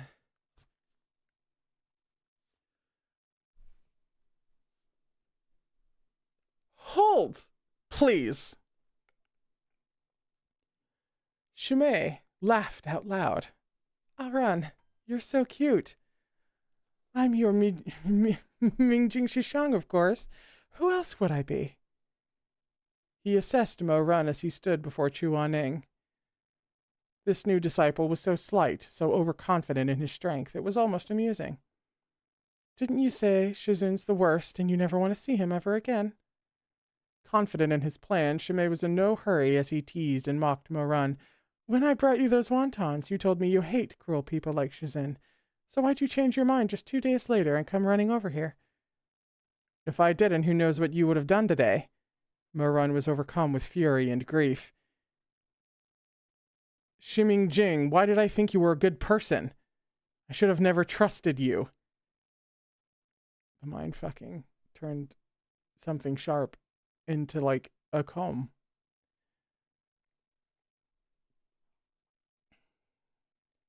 Yeah, is it my fault you're so gullible? Shumei asked amiably. All it took was a bowl of wontons and a few pleasant words, and I had you wrapped around my little finger. You're hardly better than a stray dog. If anyone tosses you a bone, you'll follow them home. Mo Run glared mutely at him. Why are you staring at me like that? Tell me, were the wontons good? Gripped by fear, Mo Run watched Shumei, his dark eyes gleaming and cold in the night. After a long moment, his throat bobbed. Shiming Jing, your heart is black. Shumei's smile never wavered. A black heart is one that's been bewitched and diseased. My heart's perfectly healthy. It's red, just like yours and Shizun's, for now. He paused. With a flourish of his fair, slender fingers, an exquisite flower appeared at his fingertips. Its black petals, edged with gleaming silver, were tightly furled. Shumei brought the flower to his nose and took a deep whiff. Such a lovely flower in the hands of such a beautiful youth ought to have made for a charming sight, yet the tableau was thoroughly spine-chilling. What are you planning to do? Mo Run mumbled. Shumei looked up through his long lashes, his peach blossom eyes filled with mirth. He seemed in an excellent mood. Honestly, there's no point explaining it to you. A simple spell is all I'll need to make you forget about everything that happened tonight. You won't remember a thing.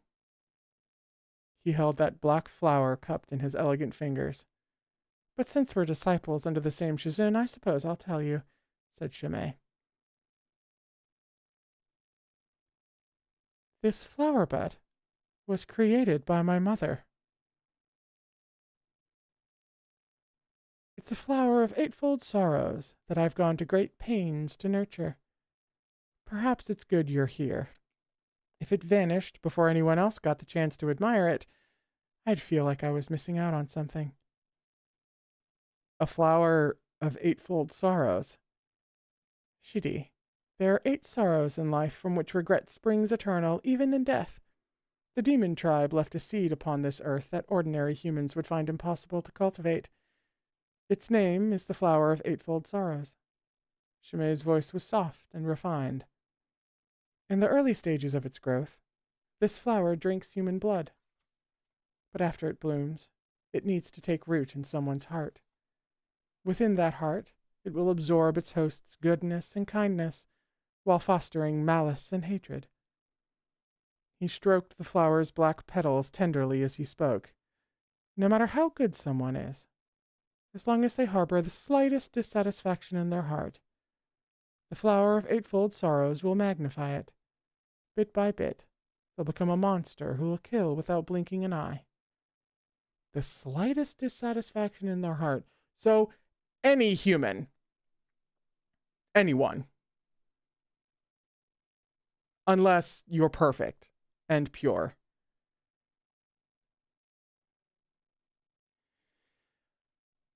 His irises gleamed like the iridescent scales of his snake. He turned those peach blossom eyes on Chu Wanning, who sat cross-legged and silent, lost in his subconscious. You want to plant the flower of eightfold sorrows in Shizun's heart? Morun cried, aghast. Don't be so surprised, Shimei said blithely.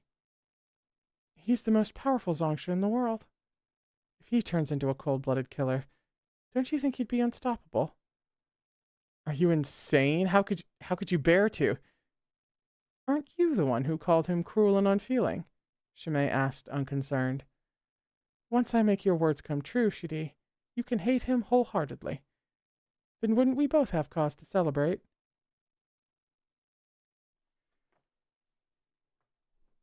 Wait.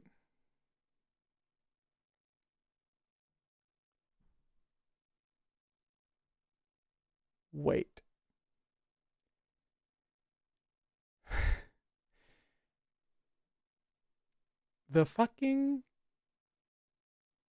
mirror.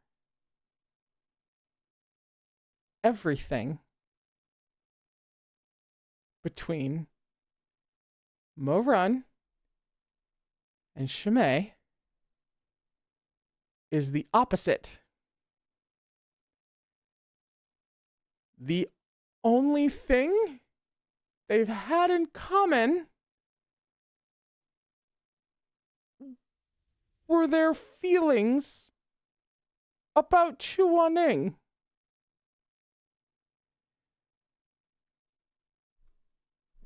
Don't.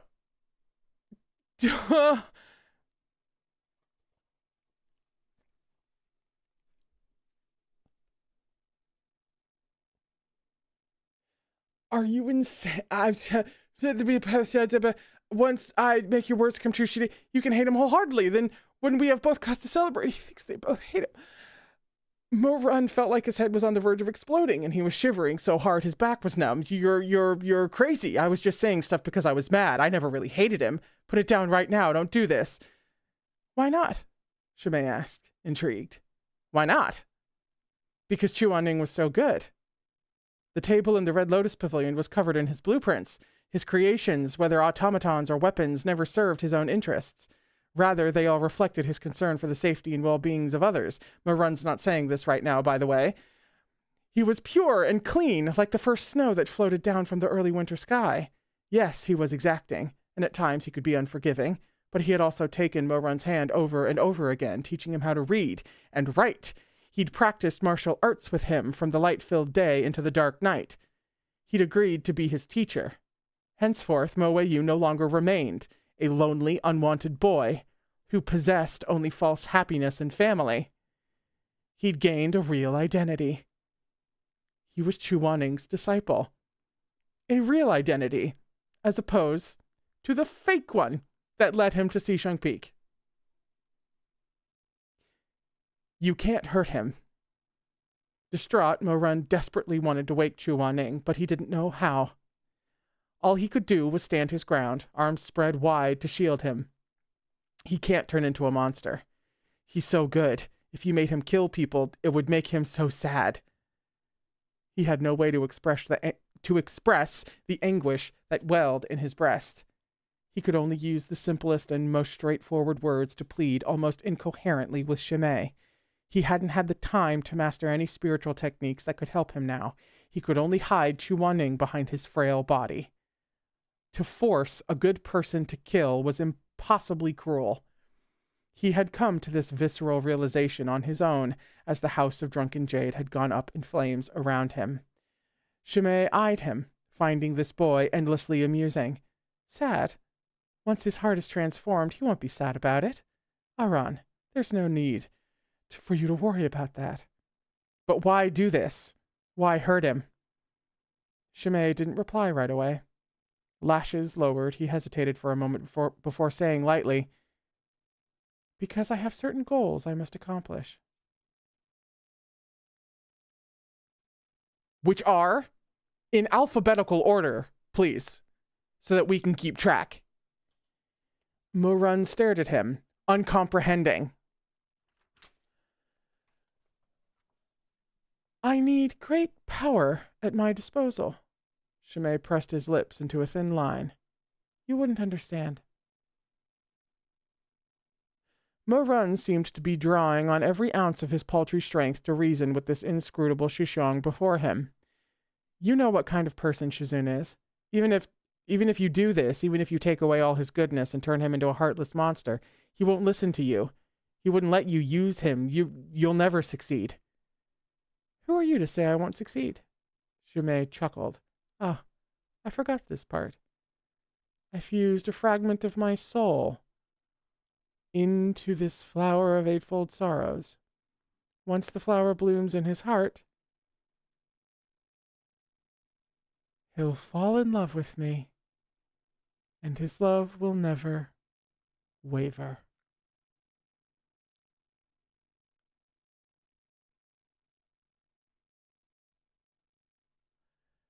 So that he would obey you.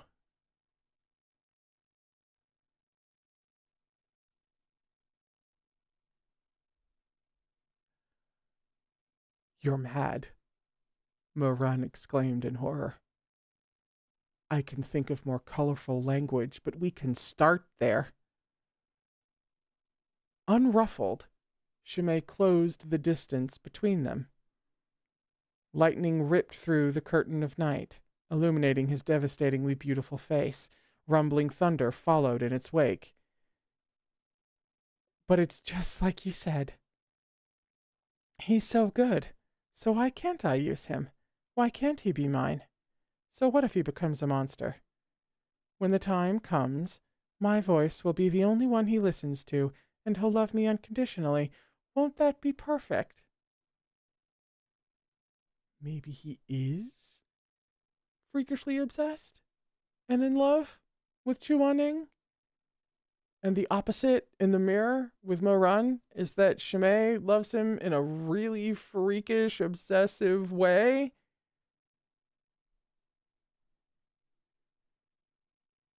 Unhealthy versus healthy, you know?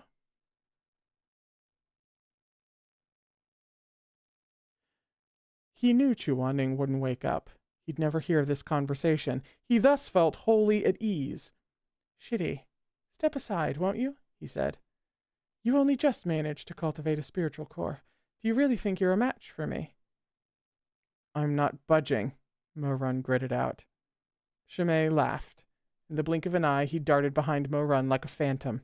He raised a hand over Chuaning's head, holding aloft that black flower on the cusp of blooming. I'll run. Have you any idea how much of myself I've poured into this flower of eightfold sorrows? I've toiled for so long, waiting for the day of Shizun's seclusion.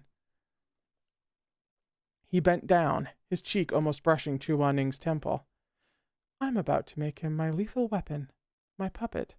I'm about to make him mine. What can you possibly do to stop me?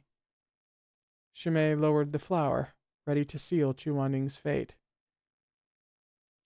Don't touch him, Mo-Run shouted, desperate, in one last-ditch attempt to obstruct him. That's enough. Shumei was finally losing his patience. Do you have any idea?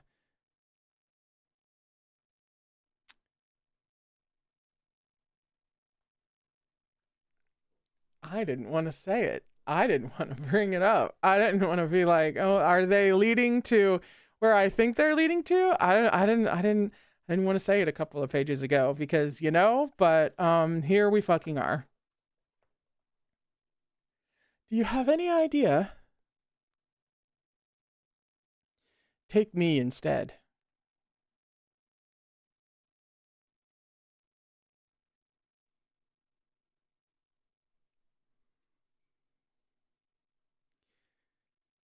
The moment the words left Mo-Run's lips, a bolt of lightning shattered the heavens, and a great thunderclap shook the pavilion. Shumei narrowed his eyes. What? Mo-Run was trembling from head to toe. Having joined the sect so recently, he'd learned pitifully few spiritual techniques. There was nothing he could do to stop Shumei, and he had no idea how to rouse Chuaning. He was utterly powerless, with nothing to fall back on. All he had was his own flesh and blood. So he could only say, take me instead. Shumei went silent and snorted. Do you even know what you're saying? I do. This flower of eightfold sorrows is the product of my mother's blood, sweat, and tears. I shattered my own soul to raise it.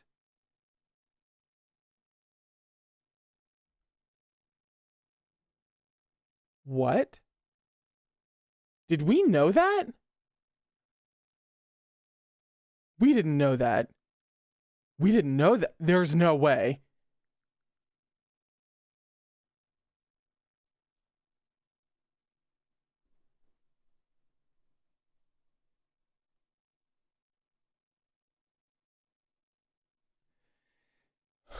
Hold! Please! Where am I? I don't know. Where am I? When am I? What am I? I just don't know. There we are. Shimei straightened up, staring unblinkingly at Mo-Run. And you think you're worthy of receiving it? Mo-Run balled his hands into fists. After a long beat, his face jerked up. I might not be worthy, but I'm a much better option than Shizin. The light in Shimei's eye seemed to ripple. How so? You said this flower will magnify the hatred in someone's heart. But what if that person's heart is clean and pure? What if they don't have any grudges? Shimei thought for a moment, then laughed. Impossible. Everyone holds some resentment in their heart. Even the Beidou immortal is no different. But the movements of his fingertips grew ever so slightly fretful as they caressed the petals of the flower of eightfold sorrows. There was some merit to Mo-Run's words.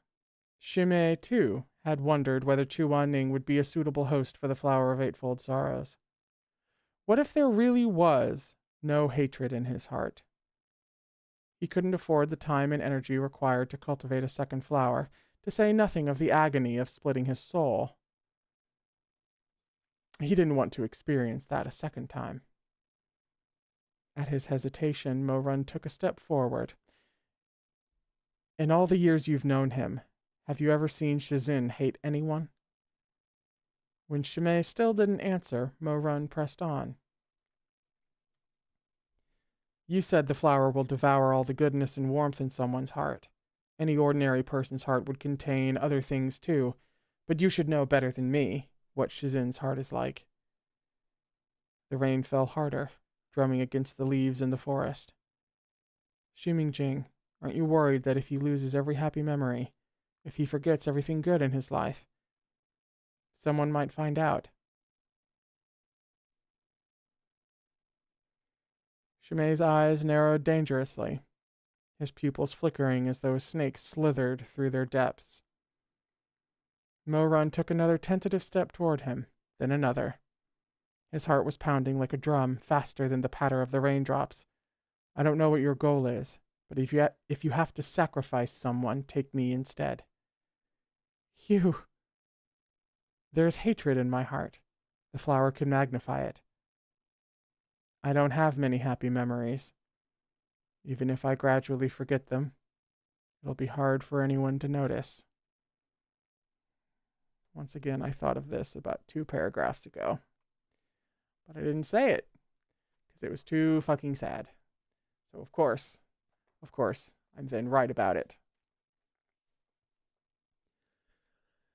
Mo-Run used all his powers of persuasion to convince the executioner to press the blade to his own throat. I hardly know anything. Yet. But Shizun and Uncle both say I'm talented, that I have lots of spiritual energy. I can do it. He was shivering, his nails biting into his palms, but he forced himself to keep speaking. I can take his place and become the powerful weapon you want. I can become the cold-blooded killer you need. He came to a stop right in front of Ximing-Jing. Shimei. Lightning danced across the sky and a sharp wind rose. The rain slanted down, pouring into the pavilion in freezing gusts. Take me instead. Perhaps Mo-Run's argument was truly compelling, or perhaps Shimei was still too uncertain whether the flower would have the desired effect on Chu Wan-Ning. Or maybe it was because Mo-Run had already demonstrated astonishing reserves of spiritual power. He'd managed to form a spiritual core even faster than the darling of the heavens, Shui Meng. fast enough to make anyone green with envy. Whatever it was, after some consideration, Shimei planted that budding black flower into Mo-Run's heart. When the deed was done, he took a seat by the stone table, resting his chin in his hand with a faraway look. He didn't understand why. Why would Mo-Run choose to bear such devastation in Chuaning's stead? He would give up his life, his souls, his future, and his dignity. The two of them shared little connection. They'd been master and disciple for less than a year. Shimei couldn't comprehend it. He watched the black pistol vanish into Mo-Run's chest. Those petals were velvety soft, yet they pierced his flesh like steel barbs, sinking into the depths of his heart. Mo-Run endured the pain in silence throughout. It wasn't until the pistol dove into his heart like the feeler of some bizarre insect that he whimpered and fell to his knees. Shimei sat quietly, his jade-like hands luminous, looking impassively down from above as Mo-Run convulsed and vomited blood at his feet. "Does it hurt?" Hoarse coughing was his only answer. Shimei appeared intrigued. He asked, eyes placid, "How much? It's my first time using this kind of curse. I'm really curious. What does it feel like to have the flower of eightfold sorrows pierce your heart, my dear Shidi?" His gaze was like a springtime stream flowing over Mo-Run's earthbound form, inch by inch, to finally fix upon his bone-pale fingers. Mo-Run's fingertips, scrabbling unconsciously against the floor, had been rubbed raw, leaving streaks of blood behind. "Does it hurt more than having your heart carved out?" Mo-Run didn't answer. It did hurt, terribly, but the pain was nothing compared to his anguish in that mass grave in Lin Yi. It was nothing compared to seeing his mother die before his eyes. It was nothing compared to scooping up the dirt with his own hands and scattering it over her corpse. Back then, I couldn't protect my mom. Now, at least, I can protect my Shifu, he murmured, eyes going glassy. Already, his brightest memories were fading. The pure and carefree parts of his past were slipping away. Images from those good times, painfully few to begin with, flashed before his eyes. A stranger giving him and his mother a bowl of hot soup. On a snowy night, an old farmer allowing them to shelter inside and rest by the fire. Another beggar child offering him half the meat pie he'd foraged. Duan Yihan holding his hand as they walked along a canal in the autumn, dragonflies zipping past. Those memories held no hatred, no suffering, no unhappiness, anxiety, or resentment. Everything was peaceful. They were wholly pure and good. He saw himself embroidering a high-tongued handkerchief by the small glow of a candle. He saw himself sitting at a stone table, chin in hand, grinning as he watched his shizun eat a mooncake. He saw himself taking a sip of wine with Chuaning beneath the moon, after gifting him that first jug of pear blossom white. Now he'd forget all of these memories. Never again would he be able to recall them. Now his hatred would multiply. Those bygone moments of gentleness would be distorted beyond recognition. Now the earnest passion in his heart would be extinguished, never again to burn but that clean flame. The spring waters in his eyes would freeze over, solidifying into ice. Now he would defy his mother's dying wish. Duan Yihan had said, "Repay kindness. Do not seek revenge." But he'd never manage it. Though he didn't know where he got the strength, he gritted his teeth against the gut-wrenching agony and tried to clamber to his feet. But he swayed and stumbled, unable to stay upright. He collapsed back down to his knees and crawled. By the end, the pain was soul-crushing. Yet he dragged himself forward until he reached Chuaning. Shizun.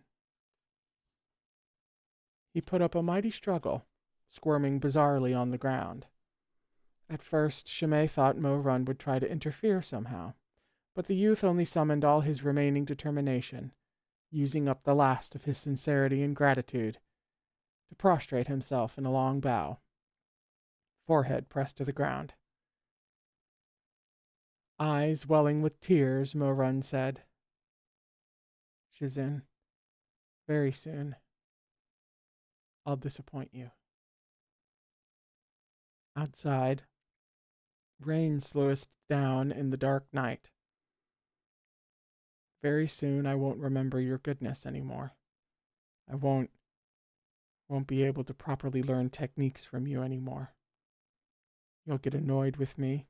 You'll be disgusted by me. He was crying as he made his confession in these last moments before his rationality faded. But Chu Wan-ning couldn't hear him. The Mo Run was right there in front of him. He couldn't hear a thing. "I'm sorry. I picked that Haitong flower because I wanted to give it to you. Shizun, I came here today because I wanted to tell you sorry when you woke up. I wanted to tell you what I really think." His voice was mangled, every word bloodily gouged from his throat. "Shizun, thank you for not looking down on me, for being willing to take me as your disciple. I really, really..." His heart throbbed, and his field of vision filled with scarlet.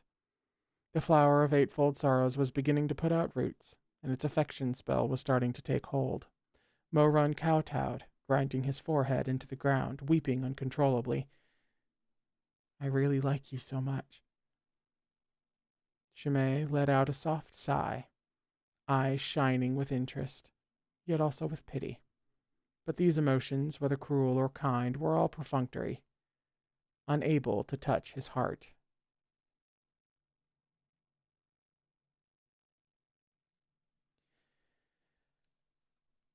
At last, he walked over to Mo Run and knelt, lifting the young man's cheek from the ground. Gazing unblinkingly into Mo Run's increasingly hazy eyes, he asked softly, "Tell me, Shidi, what do you want now?" "I want..." What did he want? The autumn colors in Linyi, the scenery before the heaven-piercing tower, Duan Yihan smiling, Chu Wan-ning casting his gaze downward. In the entertainment house, Shun Feng-ro's sharp canines peeked out as she grinned. Eyes shining with candid anticipation, she said, "Ran, I've nearly saved enough to buy my freedom. I'll take you with me. We'll leave this place behind. Jejo will bring you to live the good life."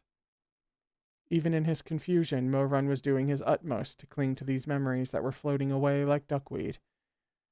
"I want to repay kindness, not seek revenge." Shimei shook his head. It was some time before he asked again, "What do you want?" Mo Run rasped out, surprisingly resolute, "I want, someday, to die by Shizun's hand." Shimei froze, then started to laugh. "To die by Shizun's hand? I don't want to become a monster. I don't want to go to hell." Mo Run's mumbling was disjointed.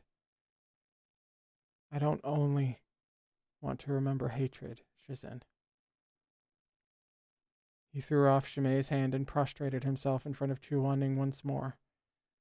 His eyes were scarlet, his awareness fading fast. "Kill me," he said, voice climbing to a wail. By the end, this was the only wish he repeated over and over. "On the first day I commit evil, please, I want you to kill me."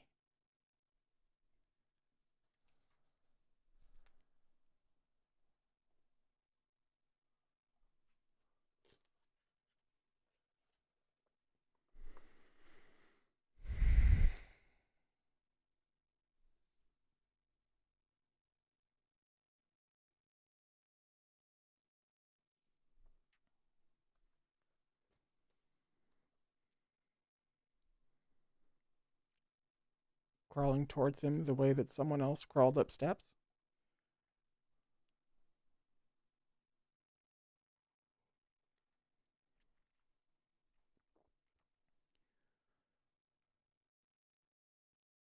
Within the vast night, the pelting rain swallowed up the youth's feral cries.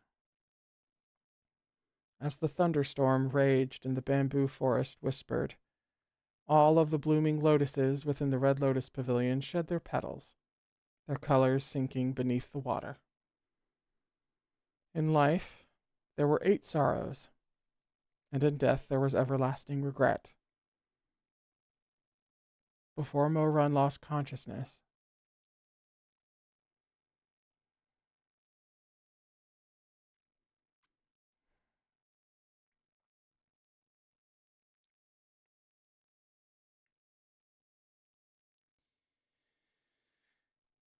he grasped the hem of Chuwaning's robes with a tremoring hand.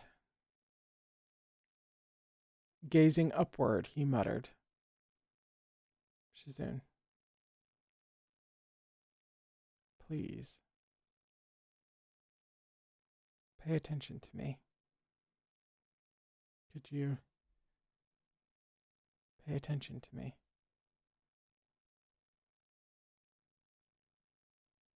Pay attention to me. How much suffering and remorse in this world was drowned out by such fierce storms.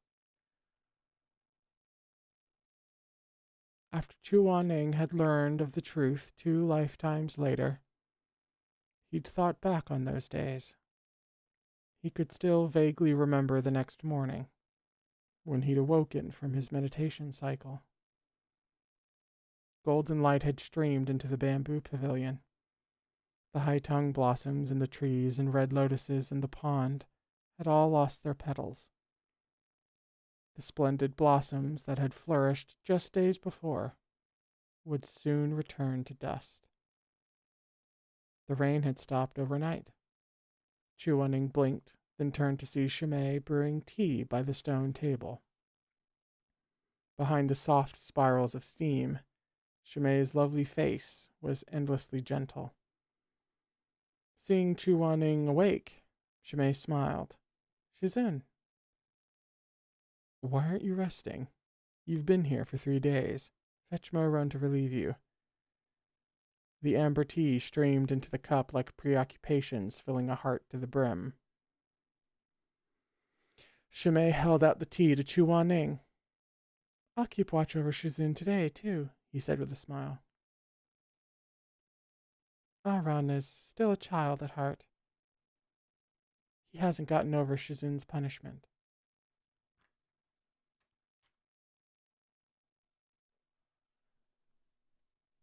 Chuaning paused, taken aback. "He's not coming." Shimei lowered his gaze, his eyes veiled by 2 pairs of dense dark lashes, like tender flower pistils in early spring. He affirmed. "He's not coming. He went to the library to help the sect leader organize some books." Chuaning was thrown for a moment, distracted and crestfallen. He had been planning to use this time to talk with Mo-Run one-on-one about the flower plucking incident. Honestly, he'd been too harsh with Mo-Run that day. It had been his first time dealing with a disciple breaking the rules. When he thought about it in retrospect, he felt his punishment had been much too severe. Now Mo-Run wasn't even willing to see him, much less stay by his side during his seclusion. He closed his eyes. "Shizun, have some tea." After a long moment, he accepted the fragrant cup from Shimei's pale and slender hands. Steam curled up from the surface as he blew on it, then took a sip. The cup was so full that a drop splashed out and landed on his robes. Shimei, sharp-eyed and attentive, smiled when he noticed. "I have a handkerchief." "No need. I have my own." Chuaning fished out a white handkerchief embroidered with a high-tongue blossom, glancing down to dab at the tea. "What a beautiful handkerchief. They look like the best ones you can get in town, Shimei said warmly. Shizun, did you buy it yourself? For an instant, Chuaning wished to say, no, Mo-run gave it to me. He embroidered it as a gift for his new teacher. But his gloomy mood quashed the urge before the words were out. Besides, saying it aloud seemed somehow embarrassing. After a beat of silence, Chuaning merely made a low grunt of assent as he folded up the handkerchief and tucked it back into his robes. Once the handkerchief was out of sight, he sighed quietly. The morning sun was brilliant, the only remnants of the bitter wind and rain from the night before the fallen red petals on the railings and the fresh droplets on the lotus leaves. Did it rain a lot last night? Shimei's fingers stilled for a moment where he was tidying the teaware. His eyes darkened minutely. Chuaning gazed out at the sparkling pond. All the flowers have lost their petals. Breaking into a smile, Shimei carefully finished arranging the cups, then said easily, There was a thunderstorm last night. It was frightfully loud for a while, then it passed. Today looks to be a fine day. Once the ground dries, I'll sweep up the petals in the yard. Chuaning said no more. The blue of morning sky was as vivid and deep as the richest brocade. The edges of the horizon looked like they'd been rinsed clean. As the sun climbed higher, it seemed to be rising on wings of gold. Truly, it was an uncommonly beautiful day.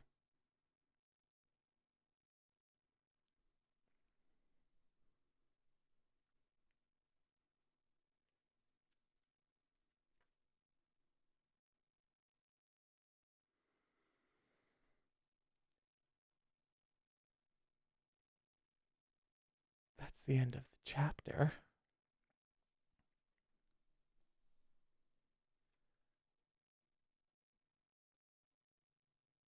Next time, we'll be on page 143 for chapter 279, which is called I Surrender My Life to a Snowy Night.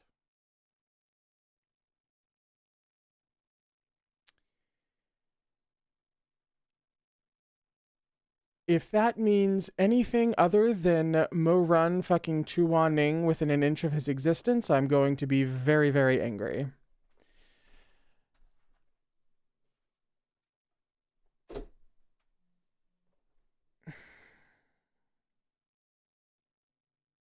What do I do? Legitimate question. What do I do? I don't know. I don't know what to do. I'm at a loss, as one would say. I don't know.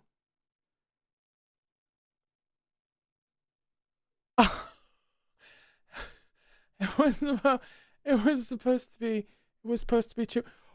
What is this water bitch's goal?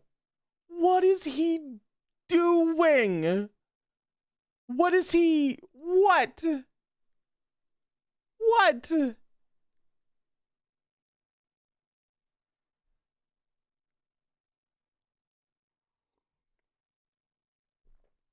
It was supposed to be Chuaning. He was like, I know how to make Chuaning love me. And he didn't really care that it would ruin Chuaning in the process. What kind of cold ass psychopathic who raised his mother created this flower that's like crazy difficult to create. Who is this woman? And why do I feel like Mo Run's mom's whole last wish, repay kindness, do not seek revenge, makes me want to think that Hua Binan is seeking revenge. Sort of. If not the whole master race thing of, like, purity or some shit.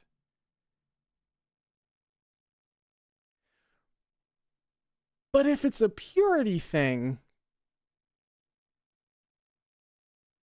then I feel like there would have been something in there about, well, this is the ultimate test for Chu Wanning. Either he's pure and perfect and therefore worthy of his place in the master race, or he's not and therefore he's trash, so he can be a tool anyway. But there wasn't anything about that. It was more, this will make him, you know, ravenously in love with me. But then bonus points, because I can use him as a pawn for these plans, these goals, these aspirations that we don't really know anything about. Who the fuck is his mother?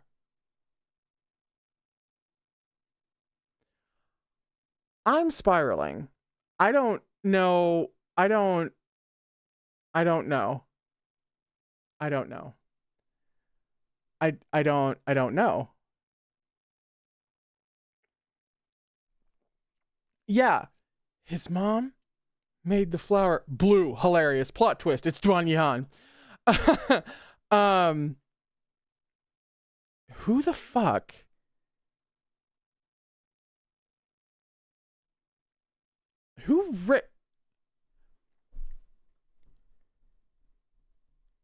What does she have to do with all of this? Listen.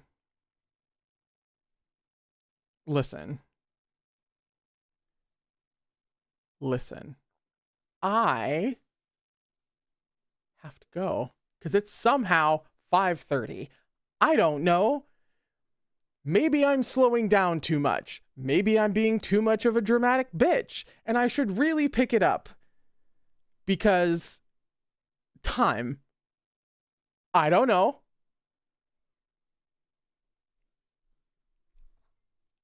But okay. I am going. I'm leaving now. I'm going to finish this lemonade from my friend Mike and edit. I have editing ahead of me because Stranger Things is happening. I'm just streaming my stream of consciousness at this point. Okay, I will see you guys on Tuesday at 2:15 Eastern Standard. On Tuesday, there will be the book chat about what we read. There's only one or two things to unpack. I'm sure it won't be terribly interesting or full of screaming. And then at 3 p.m. Eastern Standard is the regular reading time, because I read on Tuesdays and Thursdays at 3 p.m. And at 2:15 for YouTube members and patrons, we have the little book chat. I feel like it's also like a debrief at times, a place to decompress. So that's happening. I love you all very much.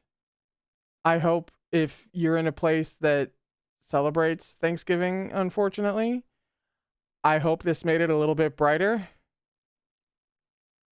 Maybe a little bit more fun. Like the stream if you had a time. I don't know. Have a lovely weekend, and I'll see you guys on Tuesday. Okay? Okay.